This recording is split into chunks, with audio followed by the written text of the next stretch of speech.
Hey, now this is new? A short scripted video? Impressions? A quickie? A quick look? Flashbob, that's what we'll call it.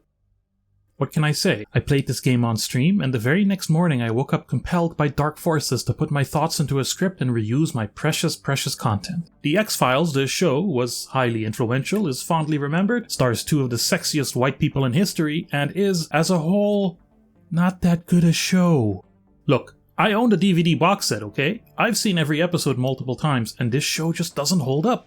Lots of neat concepts, lots of groundbreaking writing, and indeed, enough actually great episodes to deserve its reputation, but in between that greatness there's a lot of disappointment and frustration. Don't let that stop you from enjoying it though, I only judge from afar. So, for this interactive full-motion video point-and-click adventure based on the property, where do you think it lands on that great to frustrating spectrum? The X-Files game starts off promising, and by that I mean promising that you'll play as Mulder and or Scully, but no, instead you're placed in the shoes of Seattle-based FBI agent and wet towel Craig Wilmore, whose character traits include being interested in the Civil War, being an overwhelmingly thoroughly divorced dad, and being, I kid you not, the worst prospective author of all time. I think that maybe bad things would happen because I took the drugs and God was up there watching and took a mind to punish me. But Alvin said that was guilt only, and if drugs were so bad to put God of a mind to hurt a body who was taking, then why? Wow. To be fair, other than the disappointment of not getting to play as the dynamic X duo, the game does start on a strong foot. Once you can get it to start, that is. I've got files. No!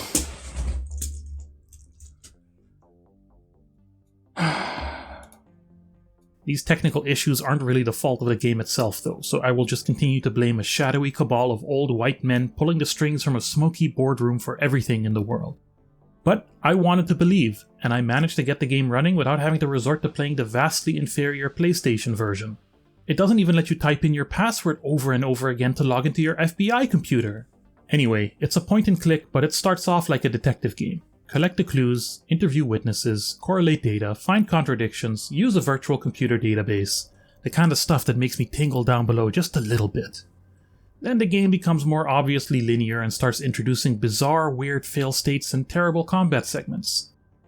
The interface has good bits and bad. Interactive computer? Nice. Apple Newton? Cool. Nokia phone? Cool. Nice. Though you rarely get a chance to use it. Inventory and dialogue systems are a bit all over the place. Some of these icons are almost a puzzle in themselves. Navigation is an absolute chore, especially in locations where there is no grid layout. Still, these things can be forgiven if the story is good. It's April 1996 and Agent Craig Walmart is asked by Assistant Director Seymour Skinner to look up a couple of missing agents. Guess who? Along the way you meet the game's limited cast of characters such as love interest detective, obviously in on the conspiracy partner, and affably creepy, or is that creepably affable, lab tech, uncovering a global, nay, interstellar conspiracy, or at least seeing the fuzzy outlines of it, and getting cameos of some of your favorite X-Files characters.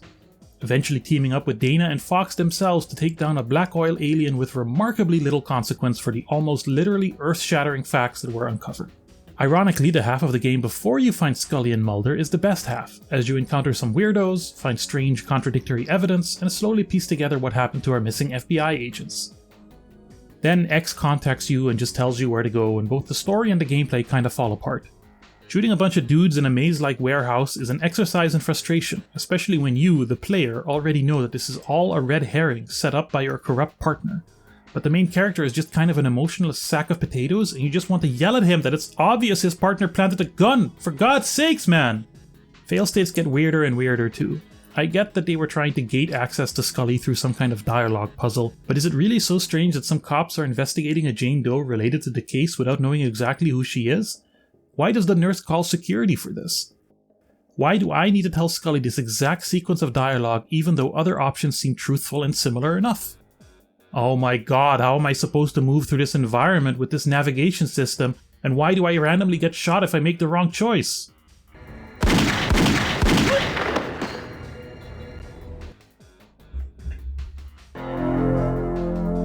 The second half of the game is filled with just incomprehensible adventure game moon logic that is not parsable without a guide.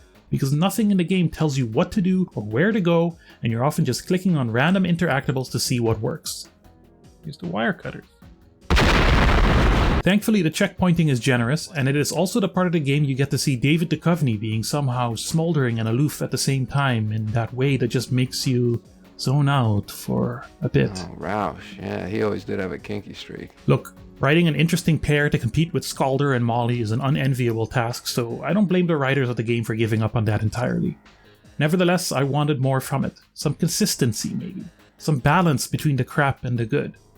The game is an interesting curiosity, a kind of mildly interactive yet highly frustrating side episode that even gets its own official episode number. But yeah, this is not a great episode. It's not even a good episode. So it is very similar to the show after all. It's also not a good adventure game. Even if you're a big X-Files fan, I would just watch a long play on YouTube. Personally, I do absolutely still want to get my hands on a box copy of the game though, because that entire package looks hot as fuck.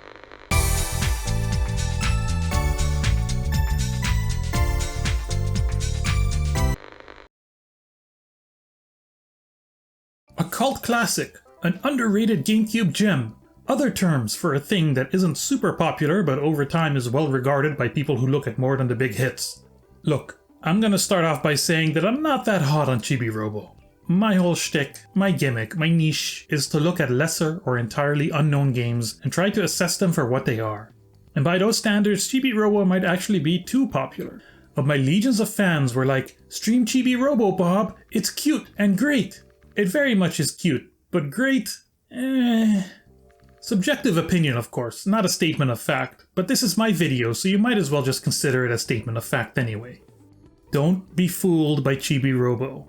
Don't be fooled by the cuteness. Don't be fooled by the idea that being a small robot in a big house is a genuinely compelling concept. I would say don't be fooled by the game's charming presentation, but that charm wears off real quick.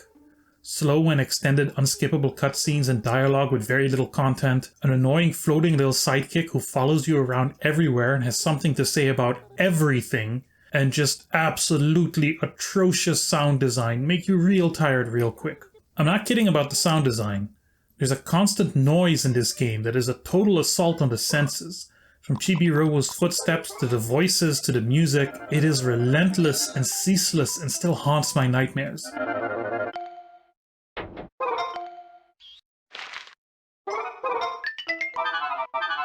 So here's the game's setup. You are Chibi-Robo, a small, little, tiny, precious household robot whose job it is to keep the house tidy, survive arbitrary time limits, and above all, create happiness. All while solving everyone else's problems, figuring out why all the toys in the house are alive and sentient, and healing a broken family consisting of a deadbeat dad, an overworked mother, and a child who's been traumatized into speaking only in frog ribbits. Along the way, stuff happens and it all takes way too long. Some of the writing is genuinely charming, but much of it makes you want to grind your teeth down to the jaw. The best thing that happens is that you're almost able to convince the mother to divorce the dad, but, spoiler alert, that gets reversed by the end of the game to maintain the ideological illusion of the heteronormative family unit. Gameplay consists of walking around the house picking up dirt, collecting items, solving puzzles, unlocking and using tools and upgrades, figuring out side quests, etc. It's pretty open-ended, yet ultimately surrounds a linear main quest. Gameplay is divided between day, when the humans are about, and the night, when toys are walking around. Apparently the game was initially going to be a point-and-click adventure until one of the producers of the Super Mario Bros. Movie kicked the door down and demanded it be a platformer instead. You can kinda tell, it doesn't feel great to walk around and climb all the furniture. Chibi-Robo has a limited battery which needs to be charged periodically at power outlets, and there is a limit to how long the days and nights last. This genuinely creates interesting scenarios where you need to plan ahead if you want to climb a bookcase, for example, to see whatever goodies there might be up there. But in the end, there were just too many frustrations for me to enjoy the game. It's not even the time and power limits that bugged me. It's the constant dialogues and interruptions, the slow crawl from one end of the house to the other that you have to do over and over again, unclear quest design, unskippable cutscenes, the sound.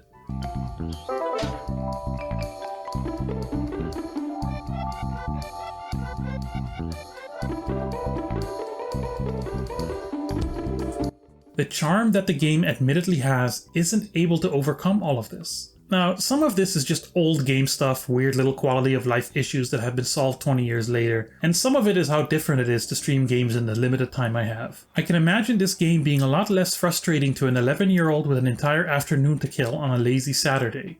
But I just can't agree with people who consider this an underrated classic. People see the cute footage of Chibi-Robo in his adorable pajamas and think the game must be great, but maybe they haven't actually played the game, so they don't feel the horrors it inflicts upon its players.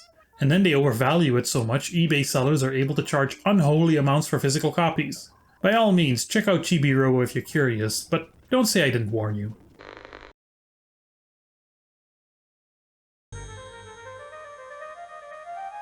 The past, forever locked in regret. But what if the past could be changed?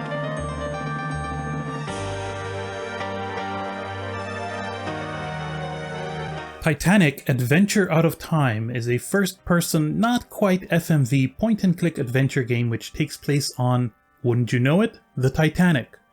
A ship you may have heard of, either from some unrelated movie released a year later, or from, recent events. This is another one of those games from my youth that I remember playing but never finished. Here I am now, all grown up, several rounds of therapy later, and it's almost like I went back in time to my younger days to fix a grave mistake. Which is, as it happens, also the framing device for this game. You play as a disgraced retired British spy living a sad life in a cramped apartment in 1942 London, obsessed with a botched mission that led to the end of your career 30 years ago. Then a German bomb falls onto your building and conveniently and without any explanation whatsoever sends you back in time to that moonless night on the icy North Atlantic in 1912, giving you a second chance to succeed in a mission that could change the course of history forever.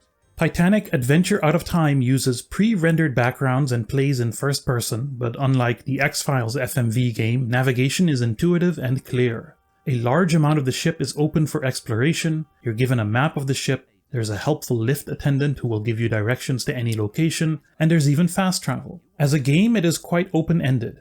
There is no linear path to the game's many endings, and your only goal for the best ending is to leave the ship safely with 4 items in your possession. Where and when you encounter the NPCs, where and when you'll find these items, potentially lose them, and hopefully recover them again, is entirely dependent on how you've interacted with them and other characters before. In fact, NPCs can and sometimes do roam about the ship independently, which makes it feel at least a little alive and ensuring that your path through the story feels natural and organic.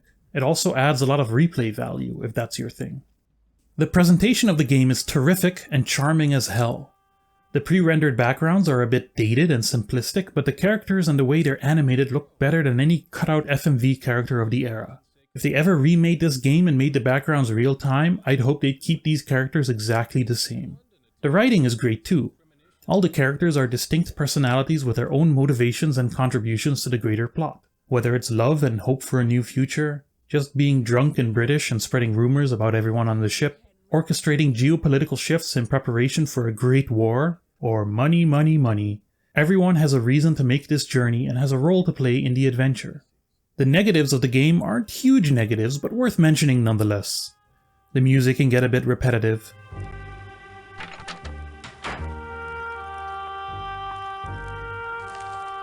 The interface is a little clunky, and in the second half of the game, especially if you're not playing through in one sitting, it can be a little difficult to track who is where and what your quests are.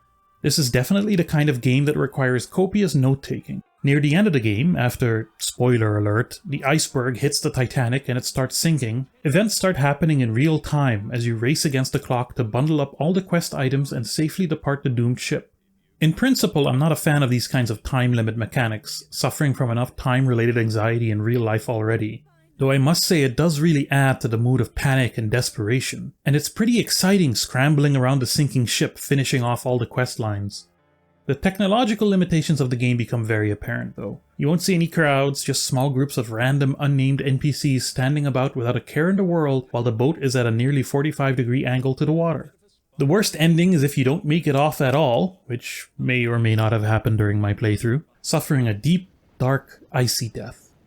Getting off the ship in time with any combination of quest items will lead to a cutscene showing how your actions, specifically the recovery of the individual items, have changed history, sometimes for the better, sometimes for the worse. Recovering all 4 items leads to what is supposed to be the best ending that somehow puts the prevention of the rise of communism on the same level as the prevention of both world wars? Not too sure about that one, to be honest. But I really enjoyed my ride on the Titanic. You know, other than the sinking part. And I really liked playing the game too. The virtual recreation of the ship is obviously made with care and historical accuracy. There's even a tour mode where you can just walk around the ship at your leisure and learn about its construction. And the adventure they made within it does not suffer from most of the frustrations the genre is known for. And I will maintain that the character portrait animation is exceedingly endearing, and combined with solid, if sometimes a little over-the-top voice acting, it holds up to this very day. The two spend a great deal of time in the Café Parisien, nibbling pastries. And the best thing is, unlike many of the games I cover, this one is available to purchase right now at this very moment. Also, how nice is it to finally cover a game I enjoyed? I should do this more often. Not the next one, though. Hi, my name is Bob and I hate Peter Jackson's King Kong. It's one of the most frustrating movies I've ever seen, it feels like the longest movie ever made, and I have been forced into watching it in full multiple times, adding up to entire days of my life that I will never get back. It's stuffed with extended action scenes that go on for an eternity and have the highest spectacle to boredom ratio ever put to film, starting a trend PJ would famously continue in his Hobbit trilogy. But hey, they made a game of the movie, and it's supposed to be quite an innovative and thrilling experience, so at least something good came from it, right? Hey,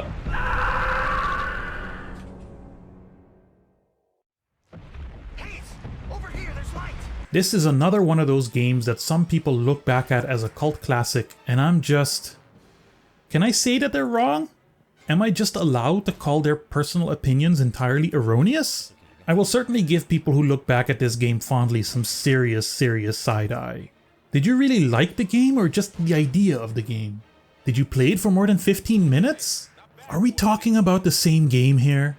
In any case, for funsies and because it was a donation goal, I didn't just play Peter Jackson's King Kong, the official game of the movie. I played Peter Jackson's King Kong, the official game of the movie, Gamers Edition. Now, how any other versions of this game are not also Gamers Editions eludes me, but that's what Ubisoft, a company known entirely for only making correct and logical decisions, and not at all being a profit-sucking, soul-crushing hotbed of sexual harassment, decided to call this digital-only PC port that had the graphical enhancements of the Xbox 360 version, but had also removed Kong's facial expressions and added a lot of glitches and crashes, including, for some reason, very long grasses. The overall game is entirely identical to the regular version, however, so here are my thoughts. Especially coming from a boring AAA game company like Ubisoft, even in 2005, I appreciate the attempt at innovation. Having no visible UI other than occasional button prompts, trying to communicate the things that are normally told to the player through icons and text and whatnot, all through entirely diegetic visuals, sounds, and actions. I dig it. Doesn't work all that great, and it can get so frustrating that it wrecks whatever sense of immersion it tried to create, and clearly nearly 20 years later it hasn't been that influential on mainstream games. But for a big budget movie tie-in, they tried something new instead of something safe, and I can only applaud it. Peter Jackson was able to round up the cast of the movie to spend an afternoon in the voice booth, and while Adrian Brody mostly just grunts and yells tiredly, Jack Black puts in a standout performance. Did you hear that?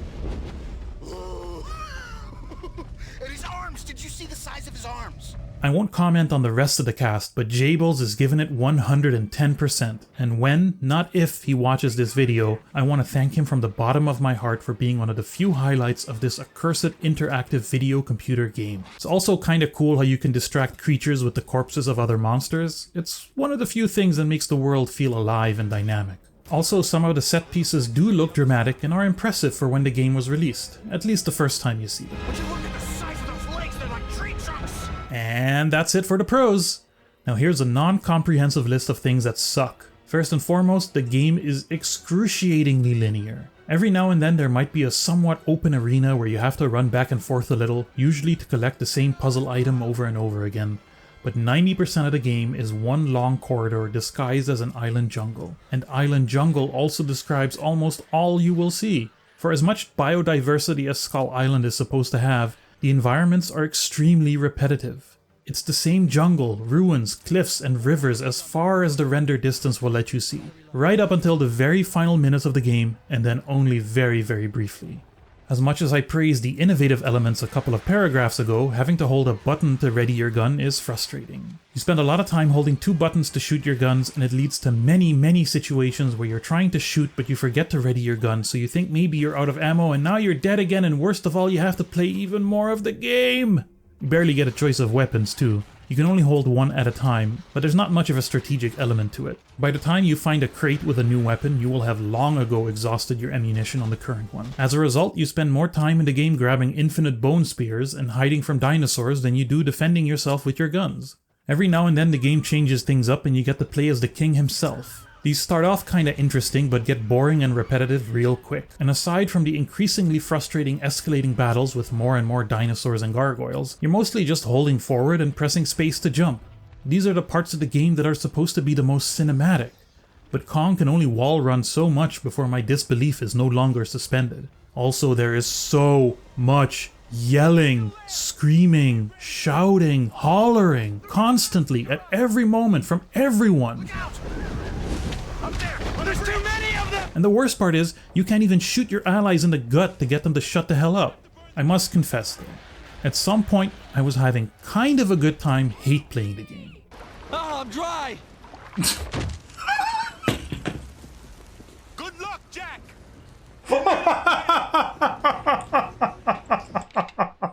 This might be another one of those effects of streaming games, having an audience to share in the misery and hilarity with. Playing it like this, the game was monotonous, yes, bad for sure, but not quite boring. The best thing I can say about Peter Jackson's King Kong, the official game of the movie Gamers Edition presented by Ubisoft, is that even though it's 3 times as long as the movie, it feels much shorter. But just like the movie, the racism leaves a bad taste in my mouth. Might be a hot take here, but I'm not a big fan of racism. Also, the game just sucks. As you might imagine, there are a lot of Barbie games out there. As you can also imagine, most of them are not very good. I'm just assuming, as I have not played very many of them, certainly not recently. But I have played Barbie Horse Adventures Wild Horse Rescue for the PlayStation 2, released in 2003, and let me tell you, it's pretty good. Now, there are many reasons why a game could be bad. It's rarely, if ever, due to laziness, as capital G gamers are so fond of claiming. No, more often it's budget, it's time, it's scope and ambition. It's the grim realities of the art form as it exists within capitalism. Nobody, outside of the occasional indie developer, sets out to make a really bad game. It just happens because there was no room for the good game to flourish. This is exactly why it's so easy to not expect any game based on a doll marketed to girls to be given that room. But Barbie Horse Adventures Wild Horse Rescue bucks the trend, if you'll excuse my phrasing. The game's premise is simple enough. Barbie and friends have come to Silver Valley Stables to, chill with some horsies. I get it, sounds like a great time. Unfortunately, a storm has deposited all but one horse across the valley. I don't really understand the logistics of it, but it's up to Barbie and pals to go out into the wilderness and rescue the horses, dressing up themselves and their horses as they do this, because of course, the presentation is nice. Basic, sure, but more than serviceable. The game is colorful, crisp, runs smoothly, has nice animations and very pleasant and appropriate music. Environments are diverse, both in how they look and how you interact with them. The controls are intuitive, and it just feels good to ride your horse. And there's so much to do! Collectibles like gifts and coins to unlock more clothing options, hazards like rolling logs and snowballs to avoid, a wide variety of dangerous or at least mildly annoying animals that may or may not fart on you. You have a friendship meter with your horse, which essentially functions like a health bar, but without the nasty connotations. Give her a nice pat or feed her carrots to make it go up. Barbie herself can take a hit no problem though. Ooh! Better duck next time. This is exactly the kind of game that you would expect to shovel you the same content over and over again. But no, instead you can also race with your friends, get off the horse and lead it along narrow paths, rescue foals along the way, each one a unique puzzle to solve, play a little mini game to clean your horse after riding into the mud. You can rush through the level and just rescue the horse at the end, or take your time and collect all the coins, gifts, chests, and foals. All throughout, the game exudes gentleness and kindness and wholesomeness and loveliness, with Barbie calmly telling the lost foes that they'll be okay, encouraging you with whatever fashion choices you make for her, and generally being a positive and supporting experience. I don't know about you, but with being stressed the F out literally all of the time and surrounded by media which is always telling me I'm in danger and yelling at me, it's a welcome change of pace. But what about the bad? Well, Barbie walks a little slow, I guess. I'm a pretty impatient person overall, but if you're just chilling and enjoying the game, it's not really a problem. The game's equivalent of boss battles, riding around in an arena, getting close to a lost horse in order to lasso it, are a little quick and easy. I'm going to have to pick nits now, aren't I? The game is called Wild Horse Rescue, but you're not rescuing wild horses, strictly speaking. Although you are in the wild while doing that, so maybe it still works? Oh, and loading times are a little long. Yeah, that's it really. In a world where even the newest, highest budget games are still frequently released entirely broken and barely playable, it's nice to encounter an old licensed game that is just competently put together as a piece of software, as a game, as entertainment. Barbie Horse Adventures Wild Horse Rescue is delightful. It's fun, it's creative, it's relaxing, and it's clever. It's just properly well designed. Look at how there's no grass where the logs fall, indicating to you where you should be worried about getting hit. Little things. I've played a lot of garbage in my day. This isn't that. It's a mystery to me how the developers were allowed to make something like this. A genuine good time that is legitimately worth checking out. Need for Speed High Stakes, also known as Need for Speed Road Challenge, also known as Need for Speed Brennender Asphalt, also known as Overdriven 4, also known as Need for Speed, I won't even try to pronounce the French title, is great. Genuinely great. It feels great, it looks great, it sounds great. Full of wide open roads and exotic supercars to outrun the cops in, it is the pinnacle of classic Need for Speed and one of the best and most fun racers of the pre-Fast and the Furious Pimp My Ride era. Doing away with the more fantastical and colorful vibes of Need for Speed 2, which does not hold up in 2023, and Need for Speed 3 Hot Pursuit, which really does, High Stakes goes for a bit more of a grounded look in its tracks. Less dinosaur fossils sticking out of canyons, more quaint German villages to noise pollute, and regular pollute. As a proper knower of old racing games, I declare with full authority that Need for Speed High Stakes feels good. Sliding around corners at high velocity is effortless, the sense of speed is great, and the tracks are wide enough to properly accommodate the driving physics. AI drivers provide consistently tense races without seeming unfairly fast or too slow. There's visual damage modeling, which also affects handling and costs money to repair in career mode. There's lots of maps, in reverse and mirrored modes, with weather and day and night options. The PC version even includes Hot Pursuit's tracks for when you want a small dose of extra nostalgia. The game's career mode is really fleshed out, and the high-stakes races, wherein you really do risk losing ownership of your very expensive cars that took a lot of wins to buy, can be real edge-of-your-seat experiences, and you really do feel the loss. Also fully modeled 3D interiors in the year 1999? Are you kidding me? There's a few things I didn't like. For some reason, I did not encounter a single Hot Pursuit race in the career mode, just regular tournaments, knockouts, and high-stakes races. No traffic on the roads at any point either. Both seem like big missed opportunities to make the career mode feel more complete. The game's music is fine. It's not bad, but it doesn't leave the same impression as Hot Pursuit's classic soundtrack. It's also not interactive anymore as it was in NFS 2 and 3. The tracks are great, but long. Just a bit beyond the sweet spot of track length. The driving feels good, but when the game wants me to do 4 whole laps on a 3-minute long track, it starts to feel more like an endurance race than ripping through the forest in my McLaren F1. Now, because of idiotic gaming business reasons, the game isn't available legitimately anywhere.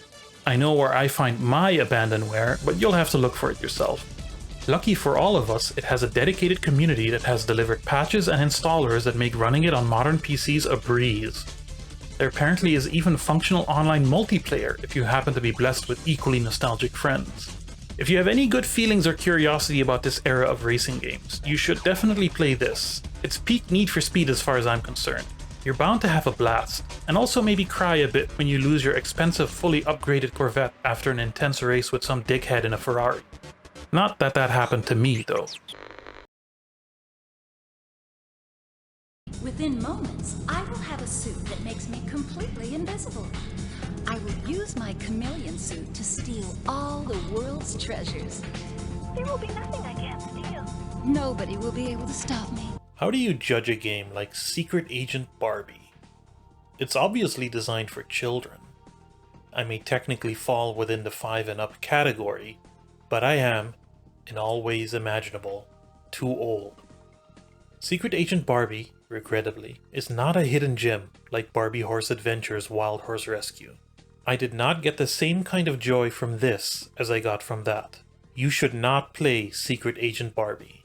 You probably couldn't if you wanted to anyway. I had to go through several virtual machine setups with multiple versions of old Windows to get it running right, and it was worth it only because I can milk it for that sweet, sweet content. Trust me, no one lives forever, this is not. Secret Agent Barbie is a third-person, adventure-y kinda stealth action game featuring discrete sections of gameplay separated by, in classic Barbie fashion, costume changes. You got walking around looking for stuff, you got sneaking around and not being looked at, you got chases involving grappling hooks, and gadgets galore. The story is that Barbie is a secret agent. Okay, there's a little more to it. She also has friends who help, a big flying airplane base, and Ken is there too. Hey, Ken. She may or may not be funded by the CIA in order to destabilize democratically elected socialist governments. It's not really clear. In any case, the game starts out with Barbie investigating the disappearance of a fashion designer friend's pieces, and before long she is drawn into a world of international intrigue and diplomatic dangers, and has to trot the globe sneaking into bases, solving puzzles, and thwarting a nefarious plot that could severely affect American influence in the geopolitical order probably. She's no Sam Fisher, but she is equipped with a number of gadgets, such as a compact with a very safe and not at all neurologically damaging sleeping powder, a camera that, would you believe it, takes pictures, and Doggo. Aw, sweet Doggo. Sure, I could complain about the bad parts of this licensed cash-in game made for children on a nearly zero budget and nearly zero time, and I will. First off, as you can see, the game looks like it was made for the Nokia N-Gage. There's no lighting, the character models look like something I could write really mean and harsh words about, and the animation makes me feel incredibly confident about my own future ability to make games. I could go on and on, but I've already exceeded my word budget for this video, so let's do a lightning round to get it all out of the way. Cultural appropriation. Too short levels until too long levels. Too many little interrupting cutscenes that show you exactly what to do and where to go. Walking feels bad. Outfit change mechanic that constantly interrupts flow. Too many lasers. Too many fucking lasers. Casual racism. Okay, quickly, in the interest of fairness and perceived neutrality, now the same with some of the stuff that's kind of okay. Puzzles are well made, if sometimes a little too easy, even for a child. Just like Wild Horse Rescue, the vibe is still nice and wholesome. These loading screen transitions are legit cool and well made. Trans rights Barbie, hell yeah! Secret Agent Barbie is no Solid Snake, but check it, VR missions. Great! Conclusion. I started my Wild Horse Rescue video with the admittedly uninformed assumption that most Barbie games aren't very good. I'm a little more informed now, and my opinion hasn't changed. So how do you judge a game like Secret Agent Barbie? You don't. You look at it, you experience it vicariously through someone like me, you hit like and subscribe, and you move on with your day. That's it. Okay, Barbie, you win. Still a better game than Chibi-Robo. I'm a big fan of detective games, although I can't name any at the moment. Finding clues, interviewing witnesses, piecing the events together, and catching the baddies with deductive reasoning. It's a kind of formalization of the typical adventure game mechanics that really appeals to me. You have an inventory, but often you also have tools. You have dialogues with NPCs, but also records of them to find contradictions. NPCs can be witnesses, but also suspects. And Pepe Sylviaing your way through the plot is fun, interesting, and if done well, incredibly satisfying. LA Noire! That's one that counts. Anyway, here's a video about a couple of Barbie detective games. The setup for Detective Barbie in The Mystery of the Carnival Caper is that Ken has organized some kind of charity carnival, but both he and the funds have gone missing after, hilariously enough, he took part in a magician's disappearing act and did not reappear. Sounds incredibly suspicious to me, but the game insists that someone else is to blame. Luckily, Barbie and her friend Becky have entirely coincidentally started a detective agency and have just hired a new assistant. You!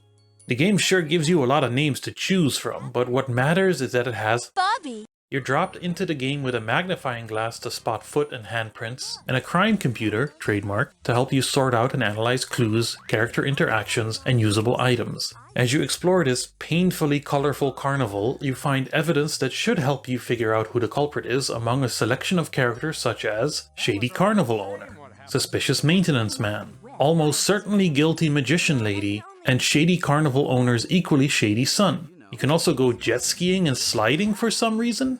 Barbie gets distracted easily, and I can strongly relate. Getting on the merry-go-round gives you this, though, which almost makes up for the game's flaws. Bumper cars and shooting stars, Ferris wheel by the sea. Don't mean much to me, they're just make-believe. Almost. The flaws are major. First off, the way you move Barbie borders on painful sometimes. It's the move your cursor to the edge of the screen and hope Barbie can pathfind to where you want her to go movement system, and boy is it tedious. Not in the least because especially in the larger areas it takes Barbie several hours to move from one side of the screen to the other. The way the environments jerkily zoom in and out doesn't help either. But these are things I can forgive in a detective game if the main mystery and the solving of it is compelling. So here's how that goes in Detective Barbie in the Mystery of the Carnival Caper. Everything is random. Everything is random. Everything is random. Who is the culprit? Random. Which clues point to them? Random. Where do you find these clues? Can you guess? Random.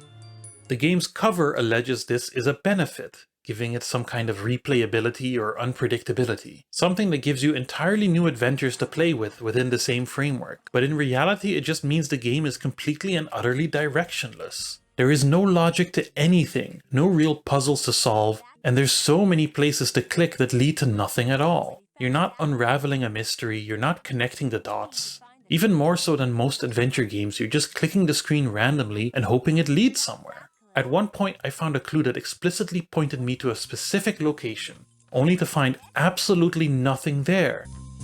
I was really disappointed when playing this. Expectations weren't very high, sure, but I was looking forward to doing some fun detective work. I wanted to be a smart and sharply dressed Sherlock Barbie, but all I got was random clicking and very slowly wandering around a particularly garish carnival. So I gave up. Ken was never seen alive again, and no trace of him has ever been found. Personally, I think he ran away with the money himself. Detective Barbie 2: The Vacation Mystery came out a year later from the same developer and using the same engine, but with some notable differences. One, it is a total pain in the butt to get running. Much trickier than the first game. It requires a specific virtual machine setup to run without crashing at all, and I thank Prince Zuko's Honor at speedrun.com for providing this setup publicly. And what a lovely Barbie-themed version of Windows 95 it is. Beautiful Barbie. In this installment, the Detective Barbie crew, which is you, Barbie, Becky, and some guy, are taking a break from whatever it is they do to go to a nice seaside resort. Once there, they immediately encounter an annoying professor dude who is obsessed with the resort builder's secret treasure and the Da Vinci Code-like ciphers that lead to it. There may or may not be a thief who's after the treasure too, so there's a time limit in play, and I guess instead of taking a much-deserved holiday, we're back on another case. Along the way we hang glide, pollute the beach and the ocean, and encounter a concerning amount of secret passages that lead to nowhere, even when they're super elaborate. Again, every single person you encounter is a suspect, even when it makes no logical sense. As a game, it's a bit tighter than the first one. Although the culprit is still randomized, the puzzles and clues feel more directed. It all flows a bit better and doesn't feel as random and aimless. Yes, there are still plenty of openable thingies with nothing in them, and sometimes there are clues or puzzles right in front of you that you know are clues or puzzles, that they should be interactable in some way, but the game won't let you yet. Kind of annoying, but I actually made it to the end this time. In my playthrough, the annoying professor dude wasn't a professor, just an annoying thief. So it's better than Carnival Caper, but not much. It still suffers from most of the same problems, especially the rage-inducingly slow movement speed. It still has the confusingly long list of names, including... I'll let you take this one, Barbie. Candling. Really? You learn something new every day. More importantly, Barb's outfit is so bad in this. Denim vest is a Seinfeld character, girl, not something a fashion icon should wear while solving mysteries. The game might be worth it just for this incredible song that plays during the installation, though. If there's a mystery you can solve, and clues are hard to find, there's just one girl you need to... Please do yourself a favor and follow the link in the description to listen to the entire thing. It's worth it, trust me. So here we have a pair of Barbie games that are at best cognito hazards that should be avoided by anyone who values their brains not leaking out of their ear holes. Mostly they're just big letdowns, really. I wasn't thinking these were going to be masterpieces, but there's nothing at all clever about these games. At no point do you feel like a detective figuring things out. Now I know what you're thinking. Bob, Bobby, Bobifer, the Bobster. This is a game made for children. First off, yeah, all games are made for children, even the bloody ones. Especially the bloody ones. But during my stream of this game, someone in chat said it best. Young children wouldn't enjoy this either. There is a third Detective Barbie game, this time a PlayStation exclusive from a different developer. One day, maybe, once I have psychically fortified my mind for the experience. Really, I should have played the Murder, She Wrote point and click instead. But does that have an unused secret rap song in it? I sure hope so. When the chips are down and the road dead ends and you're feeling like you ain't got no friends, but the lights go dark, you hear a sound that makes you stop and turn around. Well, don't get scared and don't start freaking, for them old dark stairs start creaking. You've got no need to be afraid, cause Barbie Detective is on the way. Whatever you may think, I am not a little baby. I must not fear. Fear is the mind killer. Fear is the little death that brings total obliteration. I will face my fear. I will permit it to pass over me and through me. And when it has gone past, I will turn the inner eye to see its path. Where the fear has gone, there will be nothing. Only I will remain.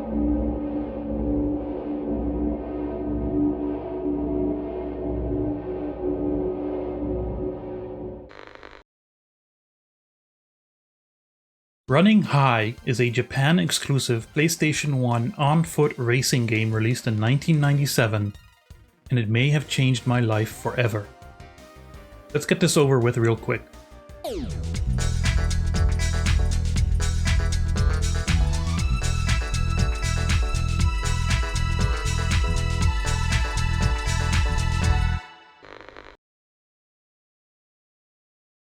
Star Trek is a billion-year-old science fiction franchise with high highs.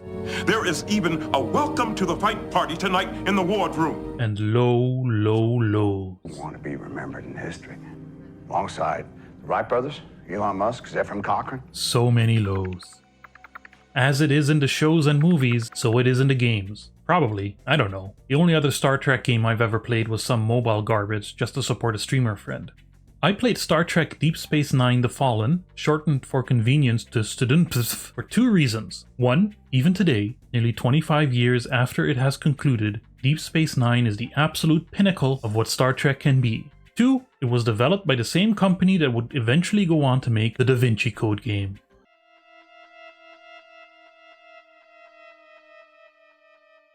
Anyway, while that game is garbage all the way through, DS9 The Fallen is kinda great. When it comes to old shooty Star Trek games, everyone is always Elite Force this, Elite Force that. But I'm here for the underappreciated. In this game, it deserves a lot more love. Star Trek Deep Space Nine The Fallen is a third-person shooter set somewhere in Season 6 of the show, deep into the Dominion War, but before the death of... You control either Sisko, Kira, or Worf in overlapping but distinct campaigns. You can play these campaigns in any order, and while they will largely follow the same plot, each has unique levels, unique sections of the same levels, and a slight variety in weapons, gadgets, and game mechanics. As Sisko, you'll be doing a lot of scanning with your tricorder. As Kira, you'll be doing a bit more stealth and infiltration. And although Worf is sadly lacking his signature purple space bazooka, as him you'll still be doing plenty of blasting. The story is an adaptation of a trilogy of books that I have never read. Just before the liberation of Bajor, Cardassian scientists were experimenting with an ancient artifact linked to the Pa-wraiths, which in DS9 lore are essentially actual demons. This artifact may be the key to allowing the Cardassians to develop a new superweapon and or open up another wormhole, unleashing these demons. But as they say on Cardassia Prime, all's fair in war and war. To the surprise of absolutely no one, it doesn't really work out for them. In the present day, the Cardassians and some Bajoran cultists, led by one of Kira's old rebel buddies, now technically an actual devil worshipper, are both after the artifacts for what I'm sure are entirely peaceful reasons. As the DS9 crew, you have to stop them from literally letting all hell break loose. Along the way, you explore a crashed Federation ship, meet exciting new species, discover an ancient temple, and maybe technically very briefly become a Dominion prisoner of war. It's a very self-contained narrative, exactly as you would expect from a side story novelization. It's simultaneously epic and entirely inconsequential, but it's more than enough motivation to place you in suitably exotic locations and set phasers to kill on hordes of Cardassian scum and Dominion freakazoids. In between the levels, you get to walk around Deep Space Nine and lightly interact with familiar characters. Almost all your favorites are here: the good doctor and his tailor spy boyfriend. Odo shouldn't be so hard on himself. The Obsidian Order are the undisputed masters of subterfuge and infiltration. The monstrosity that is supposed to stand in for Miles O'Brien, my homeboy Nog, Space Pope Karen, and most importantly of all, the very best character in all of Star Trek's long history, my friend and yours, the always talkative Morn. There is a lot to like about this game. You're given a nice variety of gameplay, from outright shooting, light puzzle solving and platforming, usually involving your trusty tricorder, and rudimentary stealth sections. At one point in Kira's part of the game, she is transmogrified into a Cardassian, and you have to do some good old-fashioned infiltration.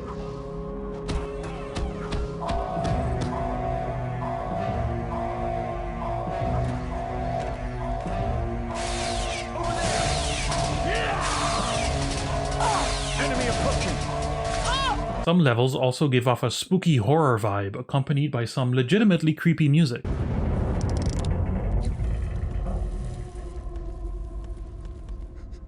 The game also has that distinct Unreal Tournament engine appearance, so it's got that low poly but high-res texture look with primitive but effective lighting. It doesn't always hit, but I think the game looks good in spite of its age.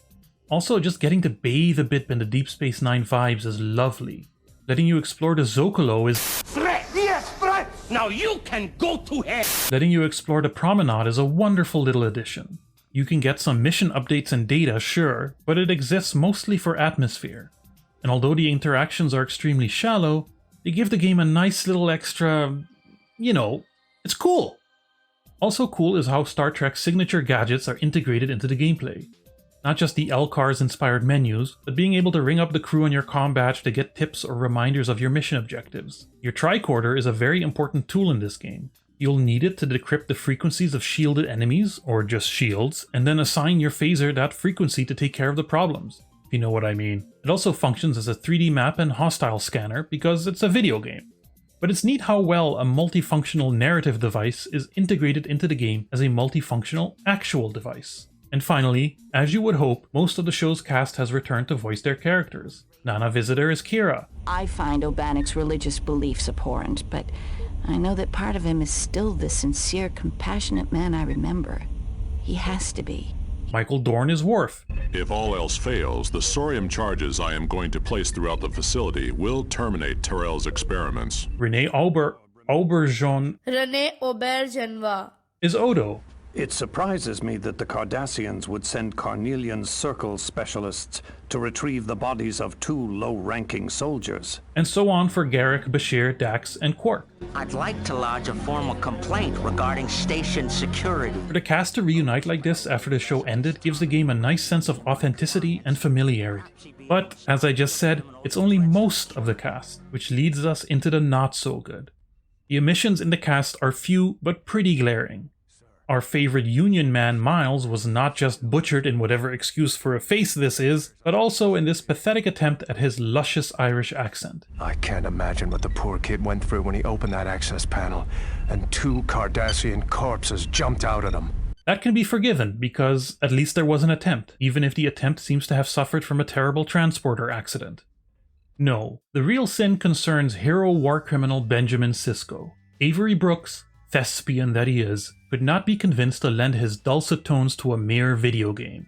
At least not another one. Envoy Bannock, welcome to Deep Space Nine. I'm Captain Benjamin Sisko, commander of the station. May I introduce my second-in-command, Major Kira Nerys, and my science officer, Lieutenant Jadzia Dax.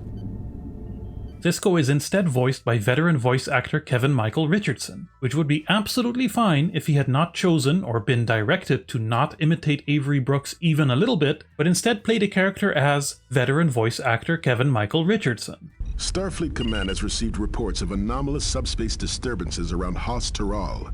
It seems Terrell is making progress in developing her weapon, so we have to move fast. I mean, if he wasn't going to bother doing a Sisko, I'd rather he'd have done a Principal Lewis, to be honest. I was counting on that money. I can't go back to work now. I took a deuce on my desk. There's also no space in the plot for a Jeffrey Combs appearance, which is a damned shame, because you know he's up for literally anything. Sir, some things are not available at any price. The game is not the easiest to run on modern hardware. Fan patches exist, but even those require some instruction and tinkering to get running without too much fuss. A me problem in particular that I have to worry about, but you don't, is that it's weirdly difficult to capture properly. Some real funky stuff happens when you try to force the game into windowed mode. Also, you might occasionally find yourself dropped into a kill zone you'll have to cheat your way out of. Look, the game is nearly a quarter of a century old, and these are just the things you should expect when you try to force it onto your fancy new computer. And, you know, I said the game looks good, but some of these faces... I can't tell if this is how Dax is supposed to look, or if it's a lighting issue caused by modern hardware, but, yeah. Nightmare fuel. Lastly, although having 3 distinct-ish campaigns is appreciated, I don't really think they're unique enough. The repeating environments get stale, and honestly I would have liked some more direct crossovers. Show me Worf mowing down Jem'Hadar in the background while I'm aimlessly jumping around as Sisko or something. Also, the campaigns are static, meaning your actions in one don't affect the others, as far as I can tell. And by the time you've started a 3rd campaign, you already know how the whole thing is going to end and the novelty has worn off. Each character's story isn't that unique. Maybe it would have worked better as a longer single campaign. I don't know. And now for the conclusion. If you can get it to run, Gene Roddenberry's Rick Berman's Star Trek Deep Space Nine: The Fallen, the video game, is definitely worth a play. Maybe not all 3 campaigns, but at least 1.5. DS9, for being far and away the best Star Trek has ever been, was never given enough love by the great and powerful IP owners. We never got a movie, we'll never get that HD remaster. But somehow, some way, we got this game. I'm happy we did. Remember that episode of The X-Files where Dana Scully pulls out an AK-47 to mow down a horde of zombies created by a 100-year-old Rasputin controlled by an alien artifact? No? Not one of the classics? Yeah, there's a reason for that. I am not a survival horror person.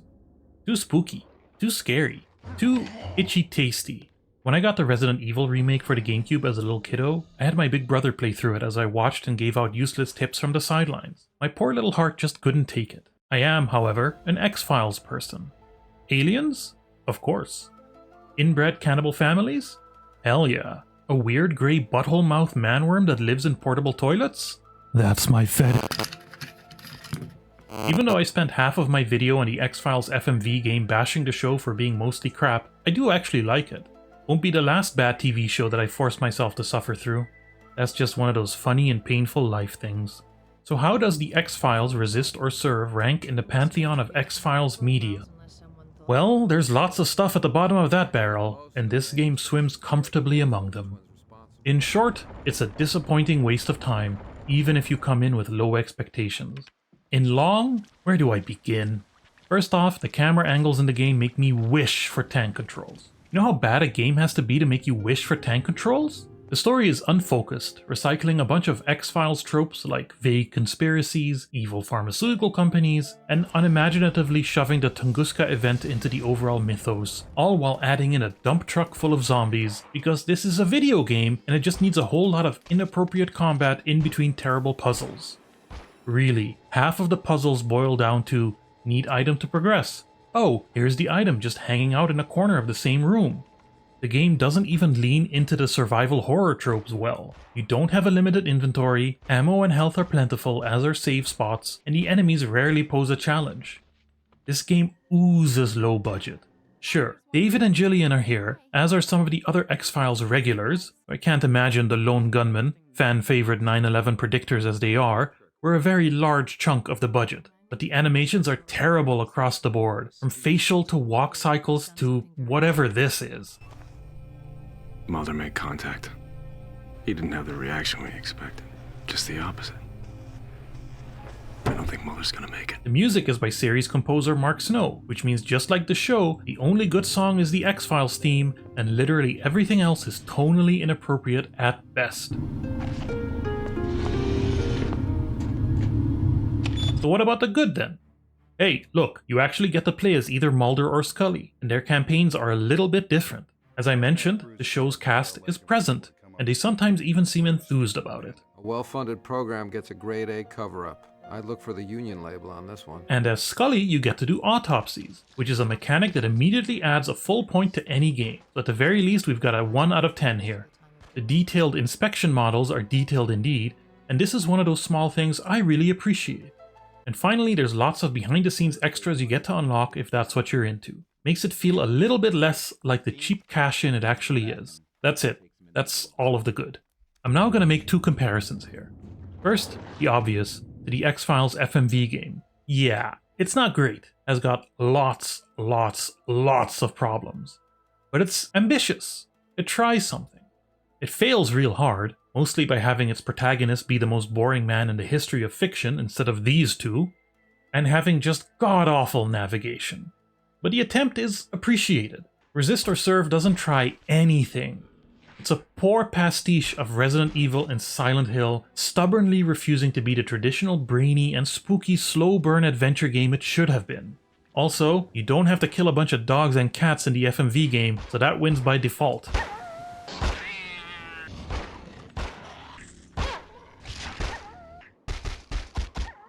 My second comparison is a little more out there. The Da Vinci Code game. I don't have a video on it because that would mean I'd have to play through it again, and good lord do I value my grasp on reality too much for that. Of course it's awful. It's licensed trash that's also afflicted with far too many lousy combat sequences. But did anyone expect the Da Vinci Code game to be good? Even if you're a fan of the movie in a sick, twisted, guilty pleasure sort of way, which I totally am, does the idea of it make any cell in your nervous system twitch even a little? Didn't think so. I suppose it's my own fault for assuming there was even a small chance that Resist or Serve would be more like a Clyde Bruckman's Final Repose than a Tiso dos Bichos. If you're curious about this one, don't be. If you want to believe, cut it out. Stay far, far away. Keep the truth locked tight inside.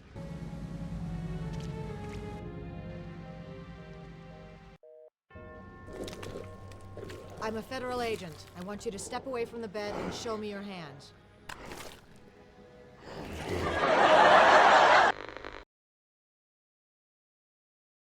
I am a complete sucker for a kind of game you wouldn't expect to have a story, but does. Whether it's a futuristic racer, a regular racer, trucking, basketball, or, well, skateboarding. A deep campaign mode with a narrative structure and characters just really tickles my ADHD-afflicted brain much more than endless lists of goals. As a bonus, it often involves hilariously bad cutscenes. Your pants is just so tight, man. Your ankles be choking. Air it out some. Usually this will be enough to carry me through all the way to the end of even a bad game. Not always though. Not always. AirBlade is a PS2 exclusive mission-based dystopian take it up against the man, hoverboard him up, developed by Criterion Games, who used to make all manner of things, but after the success of the Burnout games were gobbled up by Electronic Arts and are now forced to forever work in the Need for Speed mines. It is a spiritual successor of sorts to Trickstyle, a Dreamcast and Windows hoverboard racing game, but you'll be doing very little racing in this one. In AirBlade you play as Ethan, I think is his name. You're a punk kid in a not too far off future who just so happens to be roommates with an employee at the evil corporation that runs the city who is getting arrested for stealing a prototype hoverboard that is the test platform for an anti-gravity device that could end the world's dependency on fossil fuels, but the evil corporation wants to still profit off of fossil fuels for a bit, so they're keeping it under wraps for now by any means necessary, and only you and your flame pattern t-shirt can stop the conspiracy with sick tricks and jumps. It's not the deepest of stories, not the most creative of settings, but enough to provide a world in which you can kickflip cops to death with a hoverboard. This all sounds very exciting, but, well... One thing I think made the Tony Hawk games successful is that they seamlessly grafted what are essentially platforming elements onto a points-based skill game. Yes, it was about doing all the combos and getting the high score, but it was also about collectibles, finding lines, and unlocking secret areas. These games were just as much about exploring the levels as they were about being good at skateboarding. AirBlade, while it presents itself as a points-based skill game, is really a platformer, and just a platformer. The points and combos do not matter. Doing tricks is useful for only two things: specific abilities like grinding rails or swinging on poles, and to fill up your boost meter. But because it's a hoverboard, you can do tricks without jumping, so you're able to just hold boost while doing tricks infinitely. Not that you'd want to. While the default speed is really low, boosting, as tempting as it is, usually just ends with you face planting directly into a wall. The levels may be open, but mission tasks are presented linearly, one after the other, with a single global timer counting down and a few seconds being added to it upon completion of a task. The game doesn't tell you this, but some tasks you can do in any order. So if you have to swing on some pole before it's been highlighted, you can potentially find a quicker route through the level if you have been sent to a hell dimension where you have to make it to the end of this game before the evil sexy demon man steals your child's soul or whatever. For all of this game's many flaws, two really stick out like sore, sticky outy bits. First, the controls and hoverboard physics are extremely loose and floaty. And I don't just mean because it's literally floating. You're just wildly swinging around on this thing and it feels awful. Second, the levels don't feel like they're designed with these board physics in mind. You'll constantly be missing jumps, and the only thing you'll be grinding is your teeth as you miss yet another rail or pole to swing on. Exploring the levels is just a chore. The UI elements are really big, and the camera, which you cannot control, is really close, making Ethan, I think, take up a lot of the screen real estate.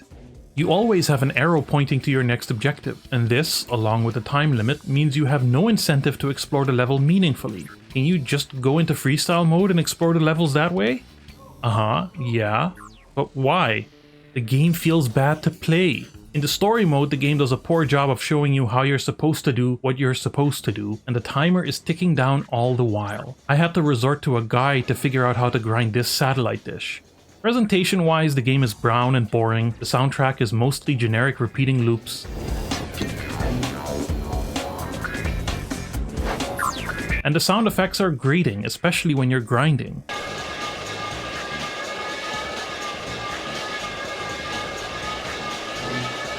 Also, AirBlade does nothing innovative with the concept of a hoverboard. You're never going anywhere or doing anything you couldn't do with a plank of wood with some wheels on it. All this combines into a game that doesn't feel good, isn't fun to play, sounds bad, doesn't have a rewarding story, isn't even funny, and isn't much of a looker either. This hoverboard should have never left the ground. Dark Summit is a probably best on GameCube or Xbox, but also released for PlayStation 2 dystopian take it up against the man mission-based snowboarder / toxic waste pit jumper developed by Radical Entertainment, developers of MTV Sports Pure Ride, but more notably The Simpsons Hit and Run, Hulk Ultimate Destruction, a personal favorite, and its spiritual successors, the terribly titled Prototype games, not to mention the early CSI point-and-click adventure games, and Scarface The World Is Yours. After the release of Prototype 2, they followed in the footsteps of so many moderately successful game developers, and were chained up in the Activision dungeons to do support work for the Call of Duties, being stripped of everything that once made them special. The story of Dark Summit, like almost everything else about it, is confusing and convoluted. The military has taken over an entire mountain ski resort because there may be alien technology buried under it or something, and has covered the entire thing with garbage and toxic waste, which the skiers don't seem to mind because, hey, Gotta shred, bruh. But now the snowboarders are here, and they're a bunch of no-good punks here to cause trouble or something? I don't really get the distinction myself. I understand that snowboarding is presented as more extreme, but what really separates a dork on 2 planks from a dork on 1? You start off the game as Naya, a rat-tailed, pink-banged, semi-mute snowboarder with all the personality of a rat-tailed, pink-banged, semi-mute snowboard game protagonist. At the start of the game, you are contacted by what can only be described as a ski resort deep throat on your state-of-the-art Nokia, who will give you missions in order to help you make your way up the mountain and uncover the grand conspiracy, all while dodging the ski patrol and their boss, a very friendly man creatively named The Chief. Dark Summit is an early example of a skiing or snowboarding game where all the levels are located on one mountain and connected to each other. Completing missions will give you lift points, which will gradually unlock more of the mountain until you make it all the way to the tippy top. The levels are huge, long, dense, and quite frankly bewildering. From the very beginning, the game just assaults your senses with stuff. Everything is in chaos. Your goals, the sounds, the way the mountain is littered with industrial garbage. Even when you have a mission, it's often hard to tell exactly what you need to do where, unless it's something relatively simple like do X amount of tricks. Most of the time, missions are triggered by passing through these colored gates, but sometimes they seemingly pop up out of nowhere. There's probably something that has triggered this, but I find it difficult to distinguish this from everything that's happening on screen at once. What are these green dots supposed to be? Do they lead to something? Is it related to the aliens? Do I avoid them? Follow them? I don't know! Why are there giant billboards with my face on them? They're not wanted posters, they look like promotional signs. They just have game art on them. Why are there so many outhouses in the middle of the track, and who keeps building these snowmen? Controls-wise, while you're on the snow, the game feels just fine. No complaints. My main point of reference here is 1080 snowboarding on the N64, and it feels about the same, I guess. You're just shredding along on the snow. But as soon as you're in the air, or as soon as you're grinding on a rail, bleh, it feels like AirBlade. Like dragging your snowboard through a giant cube of jello. Jumping and doing tricks is a pretty essential part of the game, you know. Hard to avoid. The other elements of Dark Summit fare a little better. Yes, missions have time limits, or length limits, but otherwise you're free to go where and when you please, there are collectibles, and very crucially the game lets you restart missions with ease, meaning the frustration factor is, I suppose I would grade it as tolerable. Tricks are easy to pull off and give you equipment points which are used to unlock equipment. The music is the most generic drum and bass you'll hear in your entire life.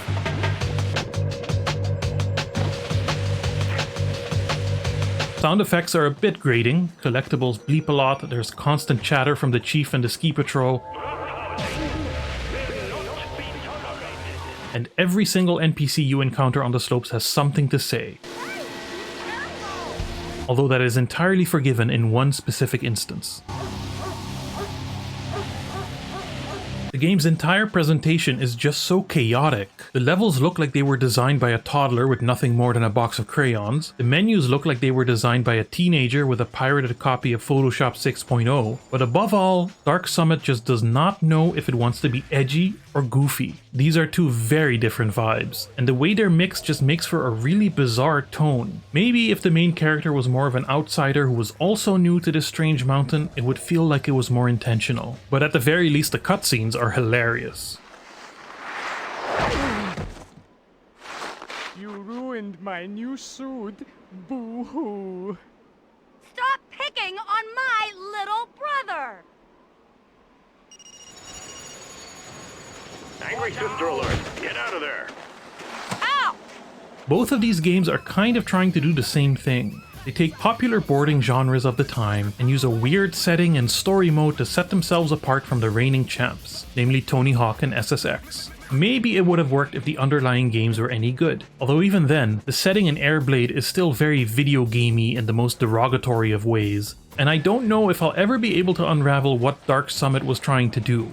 They were a bit ahead of their time, I suppose, having been released 2 years before Tony Hawk's Underground, which somehow delivered both great gameplay and a fun story. Maybe the trick is to simply have one of the greatest villains in the history of fiction. Eric Sparrow, aka the guy who's gonna win Best Trick tomorrow. If you absolutely must play one of these games, stay the hell away from AirBlade. There's nothing redeemable in there. Even the story content isn't worth it. Sometimes I look at a bad game and think, if they had just done this, changed that, focused more on the blah blah blah, maybe it would make the game work. AirBlade is just too fundamentally crap at too many levels. Dark Summit has a bit more going on though. Don't get me wrong, it's still a bad game. It is a very, very, very not good game. It commits the ultimate sin of just not feeling good to play. But it feels a lot better than AirBlade, is weirder in that way that makes you morbidly curious, and has more and funnier story stuff to explore.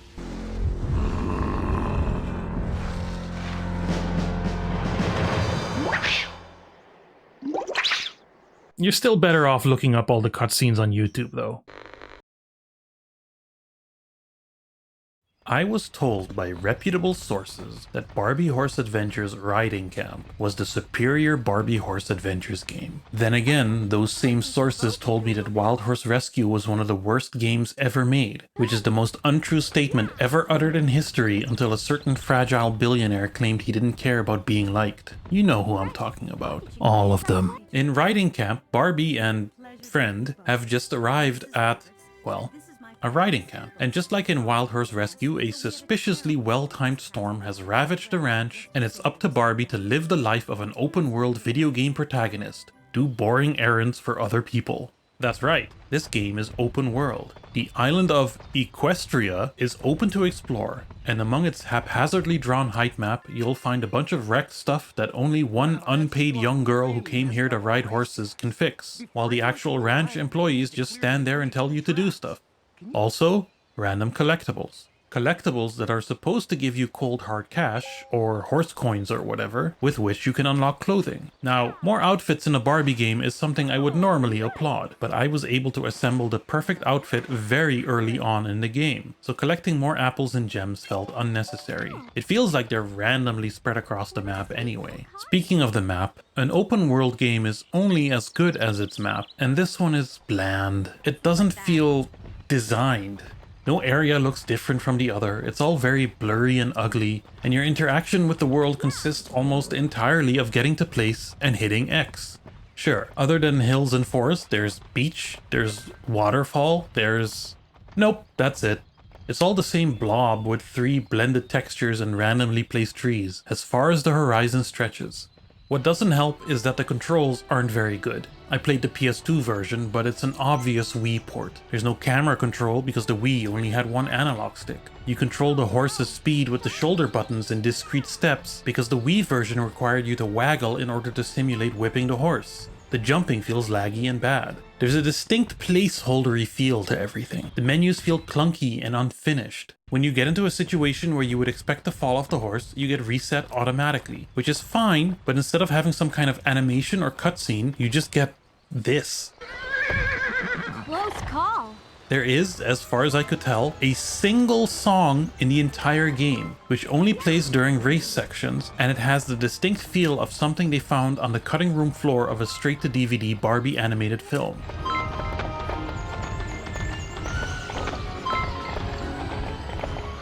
And that's not the game's only audio problem. I could be a florist. That looks good.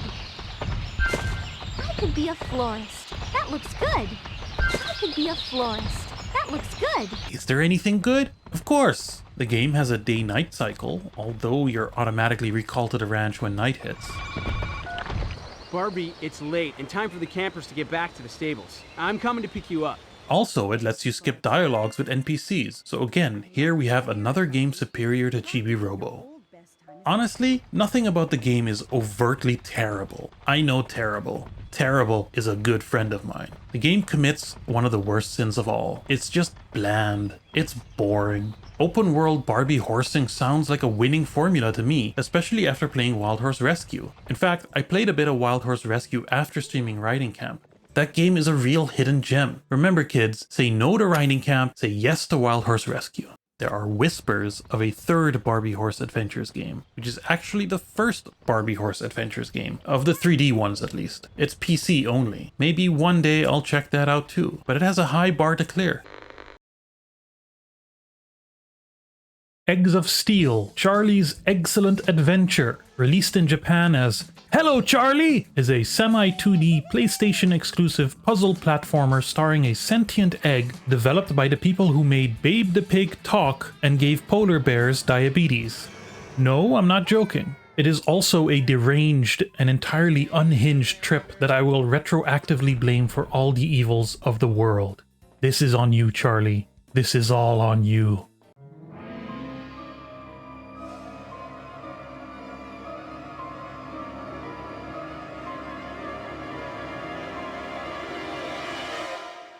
Rhythm and Hues was, or I guess technically still is, a visual effects studio with a list of credits longer than a very, very long list. This list ends with them winning several Oscars for the 2012 Tiger on Boat movie Life of Pi, after which they immediately went bankrupt, because Hollywood is run by a bunch of ghouls in suits who would grind your children to dust and turn them into glitter if it meant they could make 0.01% more profit. Its corpse has since been resurrected by a coalition of Indian conglomerates to some success, but this video isn't about that. Eggs of Steel was the brainchild of Dan Kornstrom, a longtime Rhythm and Hues employee who played a major role in creating the Coca-Cola polar bears and was a senior designer on the not good enough for John Goodman, but absolutely good enough for Stephen Baldwin classic, The Flintstones in Viva Rock Vegas.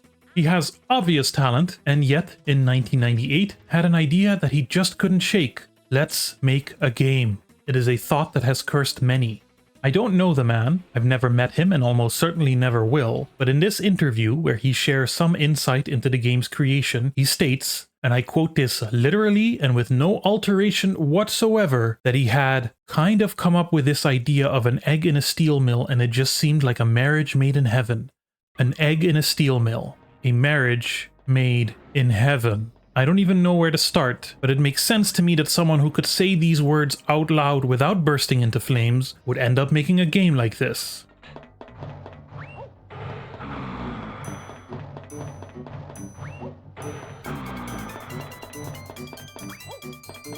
What are you looking at? It was the first and last game to come out of Rhythm and Hues, and in that same interview Mr. Kornstrom acknowledges that they were in over their heads making games, which is indeed a very difficult thing to do. I have stated multiple times on this channel that nobody really sets out to make a bad game, and that I admire anyone who makes the attempt. But still, that's a bit like saying, oopsie poopsie, after having written the Necronomicon. Nobody's perfect, I guess. Anyway, let's get to this utterly damned game. Charlie Taconite is a grotesque sentient egg who works as a night watchman for the Mom Factory. He is also a complete idiot who makes that entire factory go haywire through the power of sheer bumblefuckery. And it's up to him to put everything back in its place by punching time clocks and collecting keys. Look, I don't want to be one of those angry video game dorks, so I'm going to give it to you as direct and clear as I possibly can. But none of this makes sense, okay? Do not expect it to make sense. Don't ask me to make sense of it. I'm just describing what I'm seeing. It's not my fault what I'm seeing is horrors beyond all comprehension.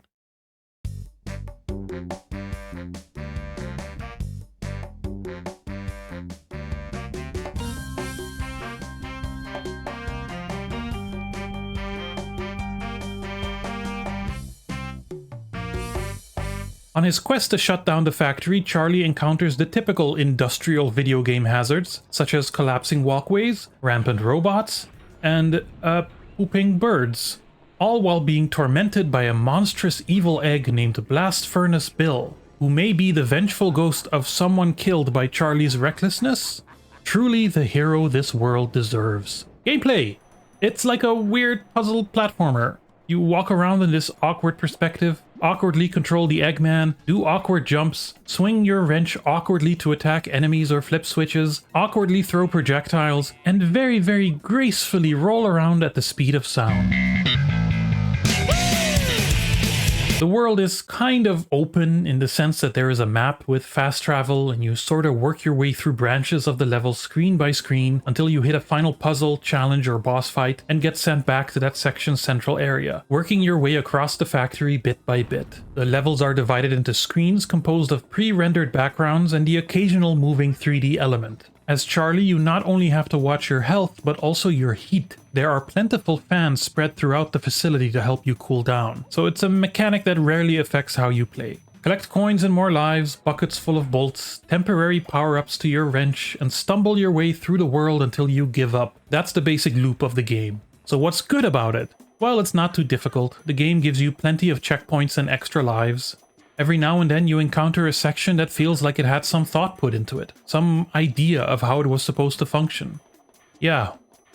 Okay, so now for the bad. Clearly, as you can see, the game is not a looker. Maybe that the warm glow of a cathode ray tube would soften things up a little, but even then, there's a garish grime to the visual style that is, at best, not very appealing. It actually kind of reminds me of Gremlin Interactive's first-person 3D point-and-click adventure game Normality, in that there is this reckless, almost irresponsible enthusiasm for 3D rendered art that ends up being kinda revolting. But in Normality, this plays into the game's stick-it-to-the-man tone, giving it a colorful hippie punk vibe. Eggs of Steel, though, is just, I don't know, rust. Like they almost succeeded too well in combining a realistic industrial environment with goofy cartoon elements, and that juxtaposition just might give you tetanus. It doesn't help that a lot of the animations are just, I want to keep using the word deranged. Deranged describes so much of what's going on here. What else would lead to animations like this?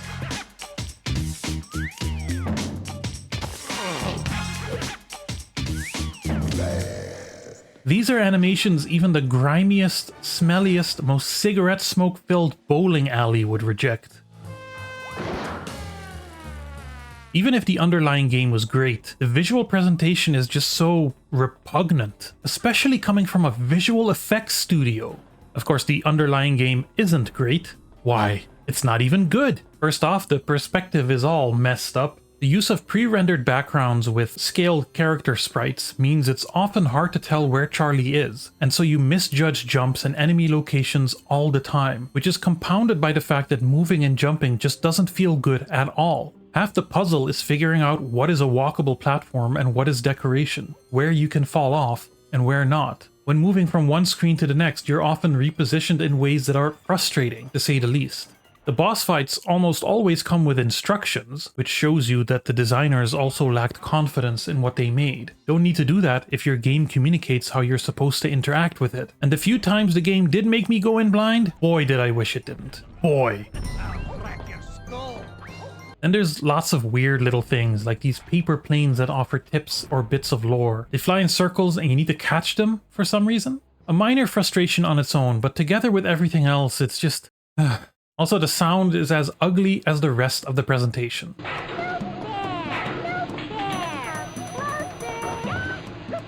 Though the sometimes weirdly out-of-place music can at least be an amusing 10-second reprieve from the horrors of the rest of the game.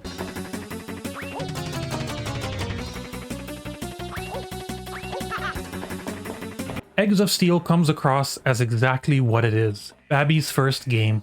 If you had told me that this was made in something like Puzzle Platformer Constructor for Windows 98 or something like that, I would believe you without hesitation.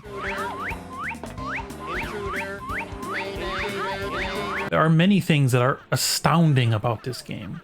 First, how is it not British? You'd think the egg protagonist and pooping birds were obvious callbacks to Dizzy and Percy the Potty Pigeon. Another thing is, physical copies cost how much? I know it was a Blockbuster exclusive before it got a full release, but my friends, this game is not worth that. I've played some deranged games in my day. I'm practically making a career out of it. But this game, it broke me. Yes, here it is. A game definitively worse than Chibi-Robo. In fact, a game worse than Superman 64. I know why Superman 64 was bad. It's something I can understand. But Eggs of Steel is cosmically incomprehensible. A marriage made in heaven.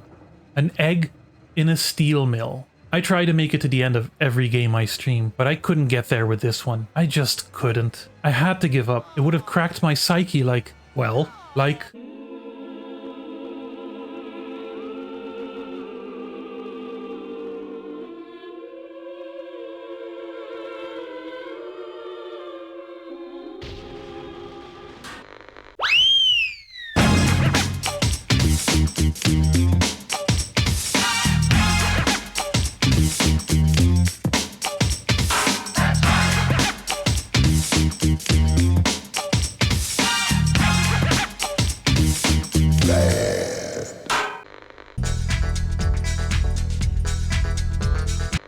Hello and welcome to this presentation on Superman 64, the new hit video computer game for the Nintendo Corporation Super 64 Control Deck console, developed by Titus, creators of such fine games as Superman 64.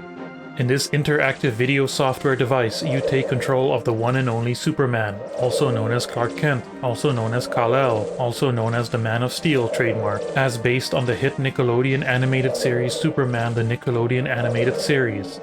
The evil and bald villain Lex Luthor has kidnapped all of Superman's 3 entire friends and forces him to play Superman 64, the new hit computerized 3-dimensional real-time video experience for the Nintendo Ultra 64 Double D expansion pack, developed for 2 entire years in the dungeons of the Titus Game Development Corporation Incorporated Dungeons.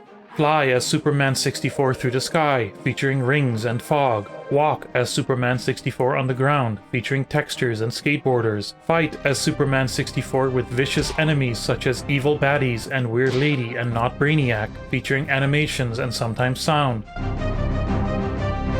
Fly as Superman 64 through the sky, featuring rings and rings. Explore buildings such as underground building, industrial building, and office building, featuring underground building, industrial building, and office building. Use Superman 64's awesome powers such as laser and blow. Fly as Superman 64 through the sky, featuring rings, rings, rings, rings, and rings. Superman 64 is sure to leave a lasting impression. With such cutting-edge features as graphic, sound, music, and game, its creative directors will surely forever be blamed for what was an earnest attempt at making something fun completely destroyed by corporate interference. Marvel at being faster than a speeding bullet. Punch more powerfully than a locomotive. Leap tall buildings maybe. Up in the sky, it's a bird, it's a plane, it's Superman 64. Flying through rings, rings, rings, rings, rings, rings, rings, rings, rings, rings, rings, rings.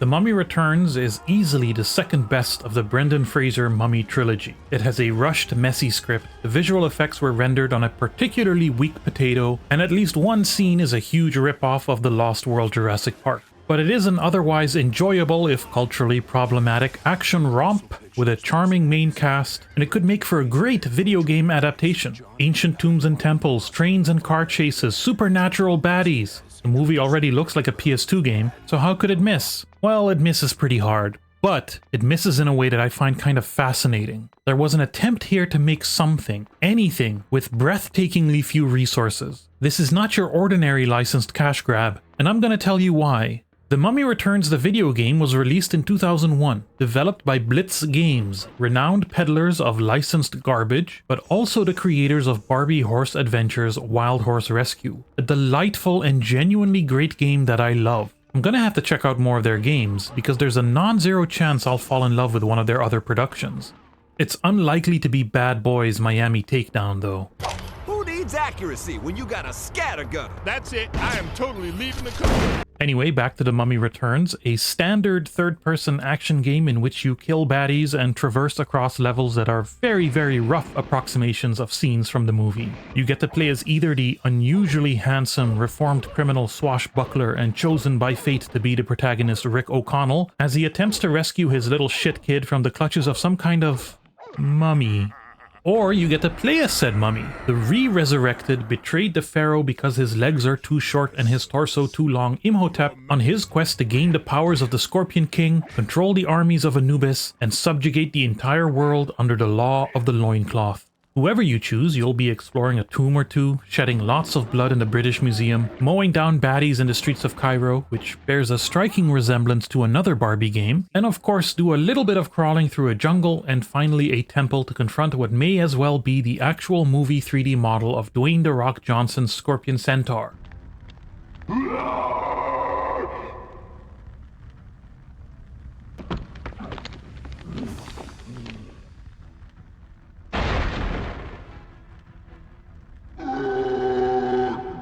Other than all the killing, you'll also be doing plenty of awkward platforming, item collection, and light puzzle solving. As Rick, you get the American superpower of gun. but you'll also regularly be using dynamite, shields, and because ammunition can be rather scarce in tombs that have been sealed for 5,000 years, you will find yourself kick-punching and sword-fighting much of the time. Imhotep is equally adept at punch-kicking and sword-fighting, but also knows the ancient Egyptian art of magic tricks. Increase your strength, insta-kill enemies, and of course, regain health by sucking off dudes for their life force. A valuable skill indeed. It's a bad game, but surely I can find something good in it. Some of the music kinda rocks, that's one thing.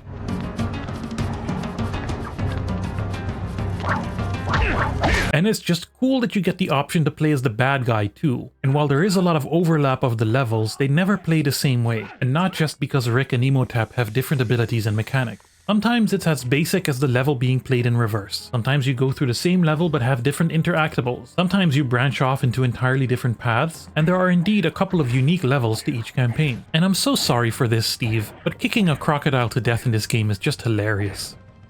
Now the bad? Well, on a fundamental level, the controls are slow and laggy and primitive. Level design is really frustrating. They're all confusing labyrinths with insta-death traps and pits. Don't expect any sensible checkpointing either. If you die, be prepared to do a big chunk of level all over again.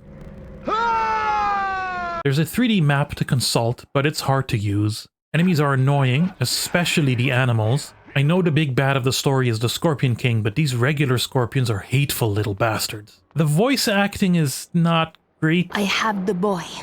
We will go wait for the train to Karnak. It should come by nightfall. Our good friend Kevin Michael Richardson, who you might remember for not trying at all to sound like Benjamin Sisko, now doesn't sound at all like Imhotep the Mummy. I will stop them. By nightfall, the boy will be an orphan. To be fair to him, Imhotep wasn't really a big speaker in the movies, so to show some kind of characterization, they decided to give him evil villain monologues in the game. I am an immortal. You are no match for my powers. Why do you challenge my greatness? Whoever they got to do a Brendan Fraser impression did a hilarious, award-worthy job. Tell me, Sweet Pea, if this ancient temple has been sealed off from the world for 1,000 years or so, why is there a burning torch right over there? Nobody's mouths move while they're talking, but Imhotep does do his trademark unhinging jaw thing. The boss fights aren't great, either too easy or too hard, but never particularly engaging. The final boss in particular is an annoying puzzle to figure out, but at least it's the same fight for both characters. One absolutely baffling thing is the complete lack of clips from the movie. I get that there was no money for pre-rendered cutscenes, but having just paragraphs of scrolling text with a poor imitation of Oded Fair to tell most of the story is the definition of low budget. They got the likenesses for the actors, so what was keeping them from using the footage at all? And finally, while the movie is full of chases and exciting time pressure scenes, here you get none of that. No double-decker bus chase through London, no dirigible outrunning a wall of water through a canyon, and worst of all, no train level whatsoever. That by itself is almost unforgivable. These are set pieces that would have cost money to make, but they are huge missed opportunities nonetheless. Yes, The Mummy Returns for the Sony PlayStation 2 computer entertainment system is an obvious licensed cash grab made solely to take money from people who enjoyed the movie and wanted more. Or confused grandmas. But think about it like this. Say you run a game development studio. You are given $200 and an old IBM ThinkPad to make a PS2 game in 3 months, or the executives will shut down your studio. How do you accomplish this? Simple. You don't make a PS2 game. You make a PS1 game. It's genius, really. Don't bother with animating silly things like faces, don't waste your time on a motion capture rig, reuse assets smartly and keep the level designs as simple as you can get away with. That's what this is. It's a PS1 game with PS2 textures and models, and I admire it for that. We all know landfills are full of licensed games that are trash all the way through, where the budgets and time constraints were so low that there is nothing of value printed on the disc. But The Mummy Returns is a monument to Blitz Games' ability to do plenty with very little. And here I am, trying to do the best I can with this YouTube thing with very little resources myself. I can do nothing but respect the game. Yes, The Mummy Returns is a bad PS2 game, but also, it's a kind of okay PS1 game. Since playing this, I have learned that there are indeed games for the other movies. The Mummy on PlayStation by Rebellion, of all people, would be an interesting comparison. How funny would it be if it turned out to play more like a PS2 game? At the very least, it looks like it has clips from the movie. There's a game of the third film, which nobody remembers. And then finally, there's a game of the boring prequel that doesn't explain anything Scorpion King movie. Let me know if you want me to suffer through any of these. I'll gladly do it if it makes you happy.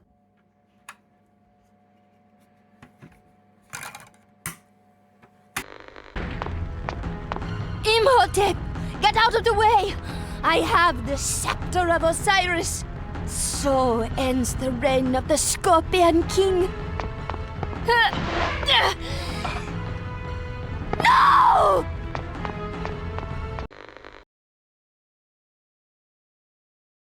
Everybody remembers Buck Bumble, the lovable bee that, What about now? It's time to rock with the biggity buck Bumble.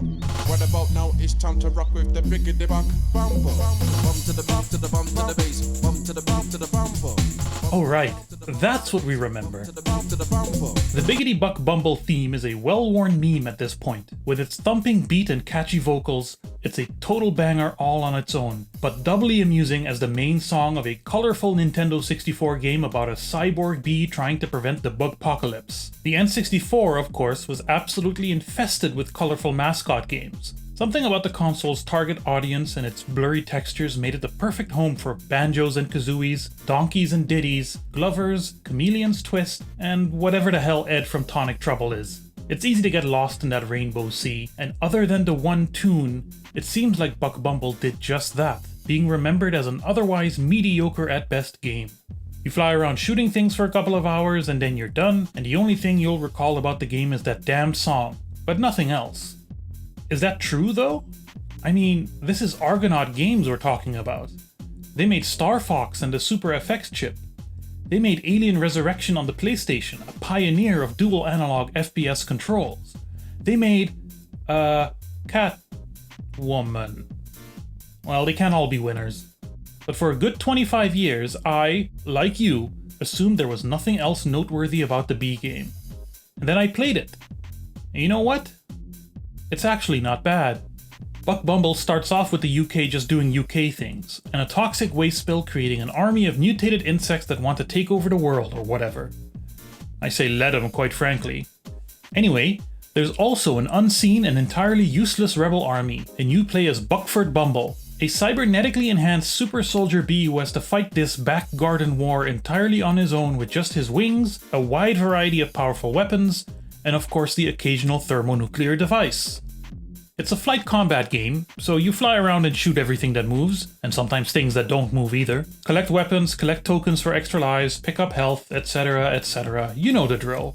Mission objectives vary from destroying all enemies to protecting allied buildings, infiltrating the enemy hive to attack a strategic target, doing a bit of a classic trench run, and even collecting specimens for what I'm sure is totally ethical, non-CIA sponsored research. It's all quite diverse in level type and size, enemy variety, and though they take a bit to appear, weapon variety too. You get your assorted set of pew-pews, sure, but also a manually guided missile, and just for our friend Buckminster Bumble, an honest-to-goodness BFG.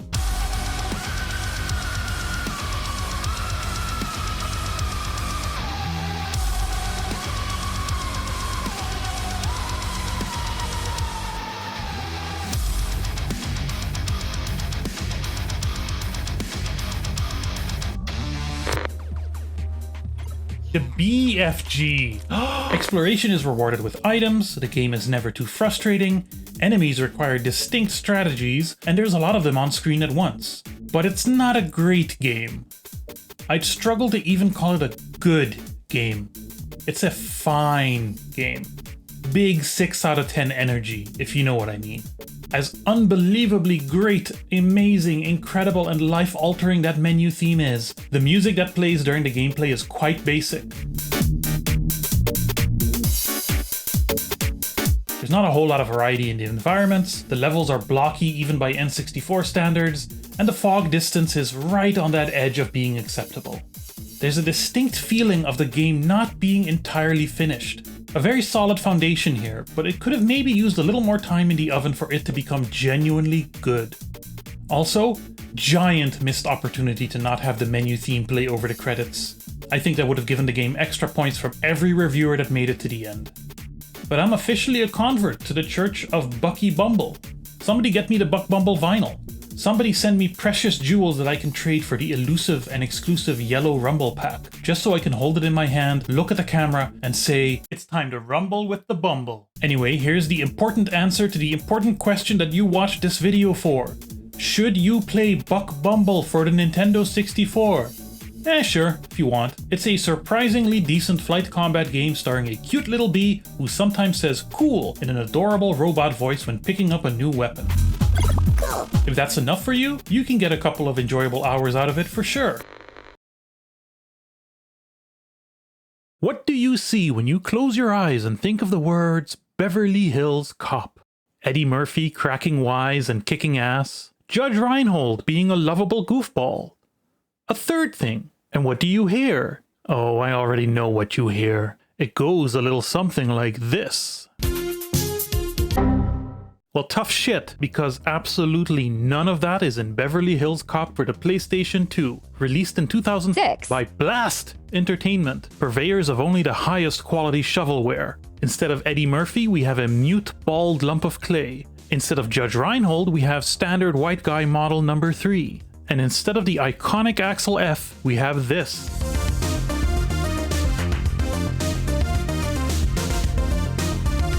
When I saw this game on the shelf in a game store, I shouted out loud, "They made a game of this?" Which happened also with The Sum of All Fears, Little Britain, and Shutter Island.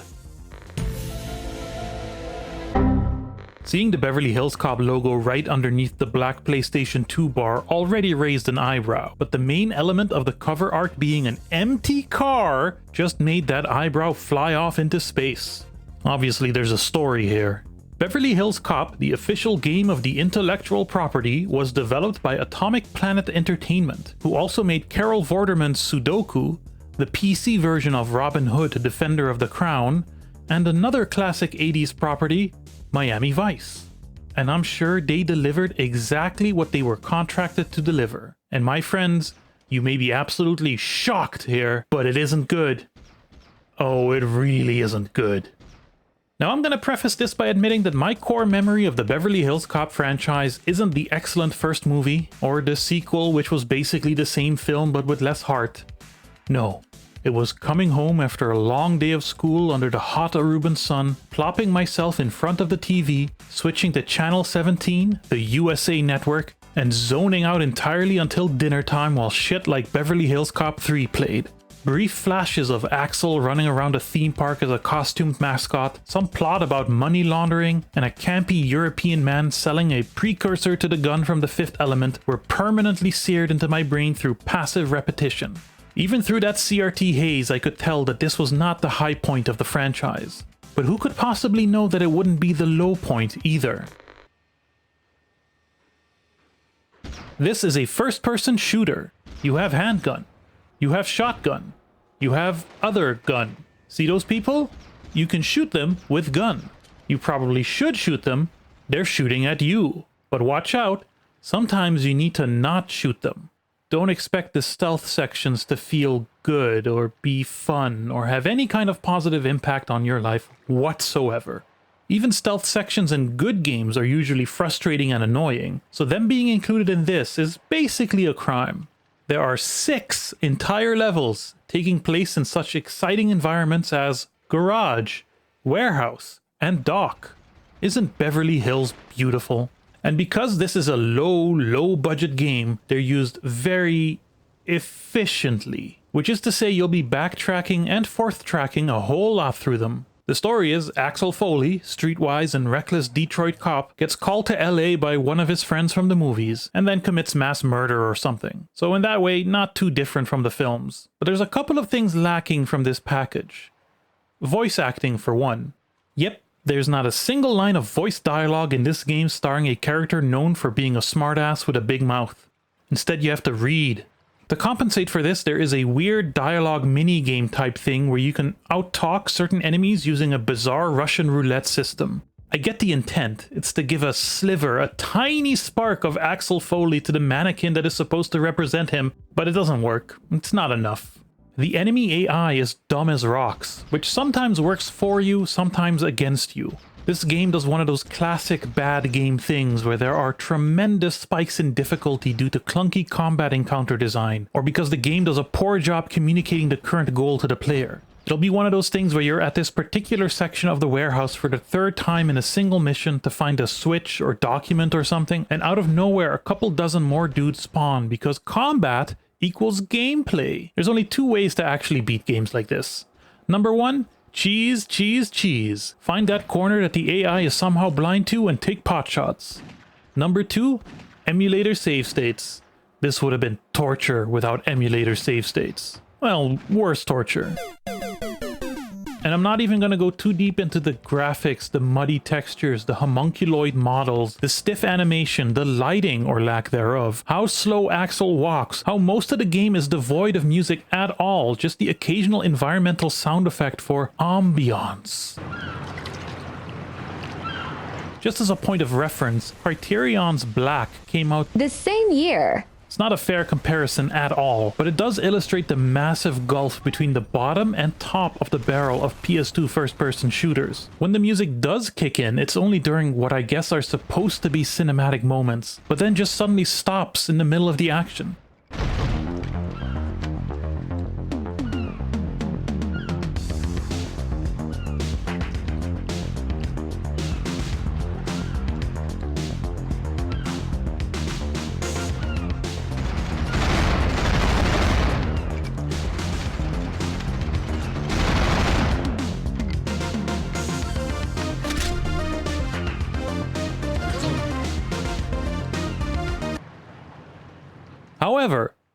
However, the music? It's kinda good. It's no Axel F, and it mainly serves as a reminder that it's not Axel F, but it's decent, fun 80s synth. In any other game, you'd be like, not bad.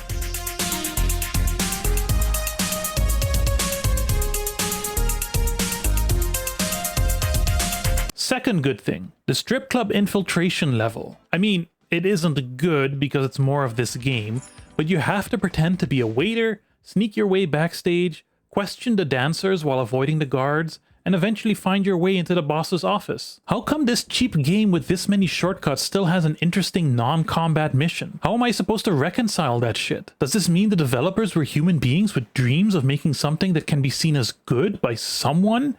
Anyone? Third good thing, there's this moment near the very end of the game. You're assaulting the bad guy's mansion, and you enter a room and there's this guard manning a minigun mounted on a banister. And to get past him, you gotta shoot the pillar to collapse the walkway.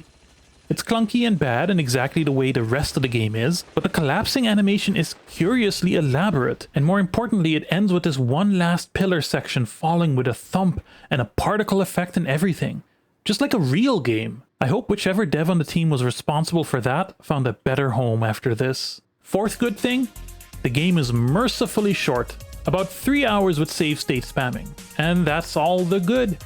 I don't think it's enough to say games like this are bad or lazy. For one, lazy is a dirty word that you shouldn't use for anything except just being chill. And bad is such a broad term that can apply to anything. What makes a game bad? This is a question that doesn't have a simple answer. Ugly presentation? Plenty of great ugly looking and sounding games out there. Bad controls, bad story, bugs. You will find examples of widely celebrated games that contain all of these and more. Or even critically panned games that are considered cult classics now. Another question that I find more interesting. What makes a bad game? What are the circumstances that lead to a game being bad?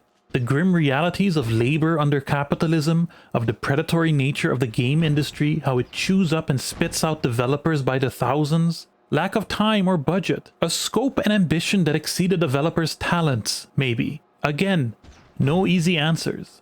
Making games, even cheap branded tie-ins, is extremely difficult. Some developers try and fail, some don't try at all, and some try and succeed at exactly what the contract was. I mean, it's easy and accurate to blame Blast Entertainment for presumably giving Atomic Planet exactly $5 and 3 weeks of crunch to deliver this. But on the other hand, I have also seen a different type of very efficient use of resources in games like The Mummy Returns, which are still bad, but not this.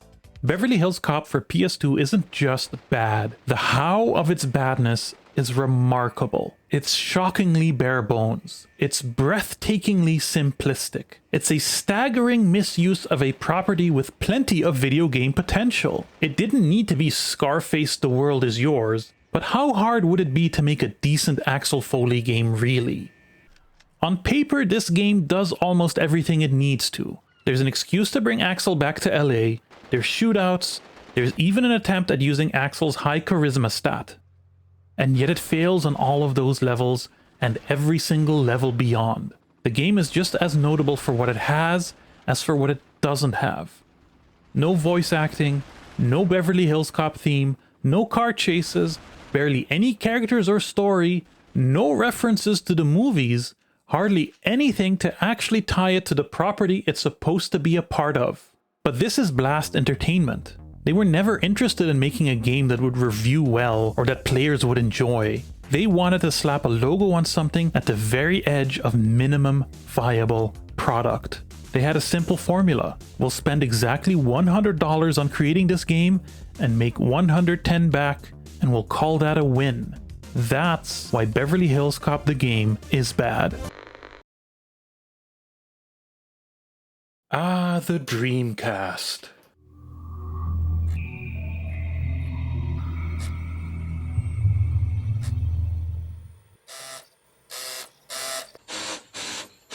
Shut it off! Shut it off! Alright, let's do this again from the safety of an emulator. AeroWings, released in Japan under the much more delightful title Aero Dancing featuring Blue Impulse, is a, well, I wouldn't call it a flight simulator really. It's not a flight combat game either. There's not a single bullet to be fired, not a single rocket to be shot. Aerobatics, that's what it's supposed to be. Flying information and stuff. Colored smoke. Anyway, it was developed by CRI, which is short for CSK Research Institute. I'm not gonna bother looking up what CSK stands for, but that CRI will possibly be familiar to you because it eventually evolved into this middleware you see the logo of in about half the games you play. Now, this might be a very controversial statement to make, but war is bad. Weapons of war, therefore, are also bad. However, deadly as they are, jet fighters are rad as fuck. Intricate machines that can do cool ass maneuvers and shit. I think maybe that's one of the reasons aerobatics, which is still a dumb as hell word to say out loud, appeals so much to the inner child, imagining how nice it is to do sick aerial stunts in these incredible machines without also having to bomb hospitals filled with innocent children. What a fantasy. The main mode of AeroWings consists of 20 missions of training, and only training, to join Blue Impulse, the official aerobatics team of the Japanese Air Force. You look at a briefing. When you reach the top of the loop and begin descending, don't let your speed go too high. Adjust it with your air brakes if necessary. Give it an honest shot.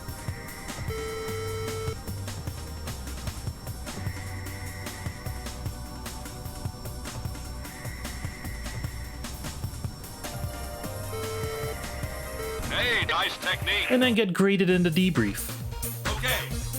Okay, good. Too many G's. High altitude. Pretty good. 20 times. Well, a lot more than 20 times. The missions start off laughably simple. Mission 1 is taking off from the runway. Mission 2 is making a turn. But it's not long until you're asked to fly in formation with other aircraft, and the difficulty spikes up rapidly. The margins are very tight. The UI and controls don't make it trivial to match speed or turns, and once you're past mission 10 and you get an upgraded T4, the maneuvers get quite complex. The missions themselves are thankfully very short, but we need to talk about Shinji. Shinji is the team leader of Blue Impulse. Shinji guides you and grades you throughout your training. Shinji is a total bastard. Hey, are you asleep? Hey, oh! His tone is grating even when commanding you to do the simplest of things. Smoke on! Take off! Landing gear up! And because the game is hard, he'll be berating you often. Hey, are you out of your mind? But when you do good and he has praise? Hey, nice technique. Thanks, Daddy Shinji. The difficulty lies just as much in figuring out what the game wants you to do as in actually doing it. Now, I emulated it, and I played it on this busted old Xbox One controller with fully worn out sticks, so there's potentially an argument to be made that the flight physics were tweaked specifically for the Dreamcast Hall effect stick. I have my doubts though. Either way, I've spent too much of my life already being a quitter. I don't know how, really I don't, but perseverance paid off again and I completed my training. The reward? This patch and another plane. That's it. There's no shows you get to do with the team or anything like that. The training in these 20 short missions on this single map with 2 variations of the same aircraft is the entirety of this part of the game. But what's weird is that the game does have more content. The other main mode is called Sky Mission Attack, and it's basically just flying in large open levels in environments such as Island, Dam, City, Desert, City at Night, and so on. The point is to fly through rings, and get enough points within a certain amount of time. That's it, that's all there is to it. But doing this well allows you to unlock more planes. It almost feels like a game. There is a certain kind of challenge to figuring out the ring layout on each map, and some of them will require more agile or faster aircraft to do it all within the time limit, but that's all there is to it. You get some fun unlocks like this dolphin,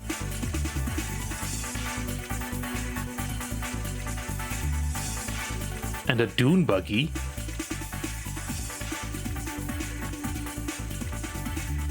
but yeah, that's the game. That's pretty much all of it. There's also multiplayer, but I don't have any friends that want to play this game with me. And of course there is the requisite free flight mode, which might get you the closest to that kind of free-flowing chill Pilot Wing 64 vibe that AeroWings can offer.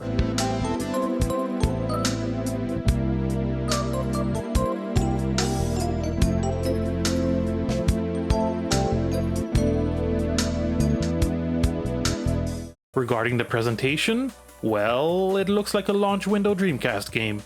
I'll leave it at that. There is this cool effect if you fly up high enough, where you can see that the entire map is tiled infinitely in all directions, which looks kinda cool, but so what?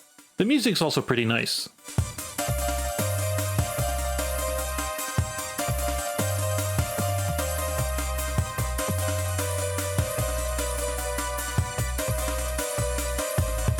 AeroWings received a couple of sequels, AeroWings 2 Airstrike on the Dreamcast and Aero Elite Combat Academy on the PS2. But as their titles indicate, they are combat-centric and therefore immediately less interesting to me. AeroWings is a huge missed opportunity in my opinion. Did they really not have used those extra environments to let me do some air displays with the team? There's a very solid foundation here for a good aerobatics game, but they just forgot to build a house on top of it. As it is, it's kind of like a promotional disc you'd get for visiting the Blue Impulse Team Museum or something. So I'm forced to rate the game just so-so. Would you look at that? It's a freaking Martin Scorsese game. From the publisher of Lords of the Fallen and the developer of Nat Geo Adventures Lost City of Z comes Shutter Island, the adventure game. Join still PNGs of Mark Ruffalo, Ben Kingsley, and Max von Sydow for a riveting tale of crime and trauma, solving an intricate web of disappearances on an island hospital for the criminally insane during an intense storm, where the protagonist may uncover more than he bargained for, like a comb, or some coiled wire, or a high voltage sign. Folks, what we've got here is a hidden object game. Now, hidden object games in general are cheap and easy to make, and therefore an obvious vehicle for licensed properties. Bear witness, for instance, to not one, but 2 Murder, She Wrote games, or Coronation Street, The Mystery of the Missing Hot Pot Recipe, which I'm required to mention to appease the terminally British part of my audience. Often this means low-effort, bottom-of-the-barrel casual garbage with dull, quickly slapped-together art meant to steal a couple of hours of your time through nothing more than inane pixel hunting. But sometimes, like in the case of the works of Polish developer Artifex Mundi, the games contain gorgeous backgrounds, a wide variety of puzzle types, branching paths, engaging stories, and honest-to-goodness adventure game mechanics. with still the occasional inane pixel hunting thrown in. Don't let the trappings of the genre fool you into thinking it delivers nothing of value, is what I'm trying to say. But how does Shutter Island fare then? Well, as far as hidden object games go, it's pretty limited, unfortunately. There's little interesting interactivity to the scenes, no cabinets to open or drawers to sift through or furniture to move aside. Just a background and some poorly scaled objects placed onto it. Also, for some reason, lots of numbers. Numbers everywhere. A single number plays a role in the film's main mystery, and the devs just freaking ran with it. Also, while the main locations of the movie are here, the backgrounds get reused a lot. I think I've looked for random garbage in this particular room at least 6 separate times. Maybe more. There are a few honest-to-God actual puzzles, none of them particularly challenging, though the game is kind enough to just let you skip them after a little time has passed. As far as mood goes, sometimes it kinda hits, to be honest. It sufficiently recreates a modicum of the movie's gothic atmosphere. There's this totally out-of-place jump scare.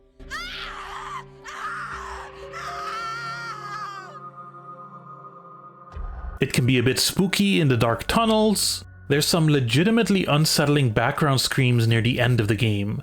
It's just a looping sound effect, but what can I say? My brain is not a fan of hearing the sounds of suffering for some weird reason. That's why I'm sparing you too. The backgrounds look okay, I suppose. Got that CG render with some quick Photoshop detail look, but they are entirely static. The actor portraits are hilarious, obvious stills from the movie, or maybe promotional shots. The only big omissions are Michelle Williams, who is replaced with a stock photo of some other white lady, and Leonardo DiCaprio, who is instead depicted as a US Marshals badge that only dates other badges under the age of 25. All of this makes the game come across as particularly cheap, which is strange, isn't it? Like, is this a licensed product, however cost efficient it may be, or a promotional item, a piece of marketing, a free game you play in your browser where you solve a puzzle or two and then get shown the trailer? The menu contains a in theaters February 19th screen, but the copy I have of the game even came in a cardboard sleeve, a feature only reserved for the most exclusive of game releases. And it features the entire story of the movie. Well, it kinda does. The game roughly follows the plot of the film, introducing a few more escaped patients you have to find in between Teddy Daniels' quest for the truth. But the film has a famous twist ending, where it turns out Teddy is actually and all the while, and this game doesn't do that? In fact, it barely does anything with the ending at all, really. So good on it for not spoiling the twist, but then why does this game exist at all? Who's gonna play a promotional game that takes almost as long as the movie it is advertising, but is laughably worse at telling 90% of the same story, takes away all of the subtext and drama, and doesn't even have any voice acting? The thing is, the movie, and I suppose the book it's based on, is already structured kinda like an adventure game. You got our protagonist moving from location to location, collecting clues, sometimes getting misled, sometimes finding shocking revelations, all leading up to a final climactic confrontation at the top of the island's lighthouse. This game does nothing with that. It just takes certain memorable locations from the movie and recycles them over and over again. I'm not gonna blame the developers for this though. I'm pretty sure they didn't know whether they were working on a real tie-in or just boring marketing material either. So, Shutter Island. It's mediocre as a hidden object game, a big foolish spectacle, as an adventure game, which is what it calls itself after all, but hilariously bizarre as a movie tie-in. I'm so happy to have this piece of crap in my collection. I'm kinda hoping that idiot executives will make more Scorsese games in the future. I would genuinely enjoy a Goodfellas game in the vein of The Godfather or Scarface The World Is Yours, even if it is terrible. Or maybe a casino management sim, or a Wolf of Wall Street clicker game. Anyway, don't play this game. It's a cute curiosity, but there's nothing worth seeing. It adds nothing to the experience of watching the film, and I have a distinct feeling Martin Scorsese wasn't at all consulted during production. Maybe a Last Temptation of Christ first-person shooter then? Freak you! Freak you! Aileen Bob. Freak you!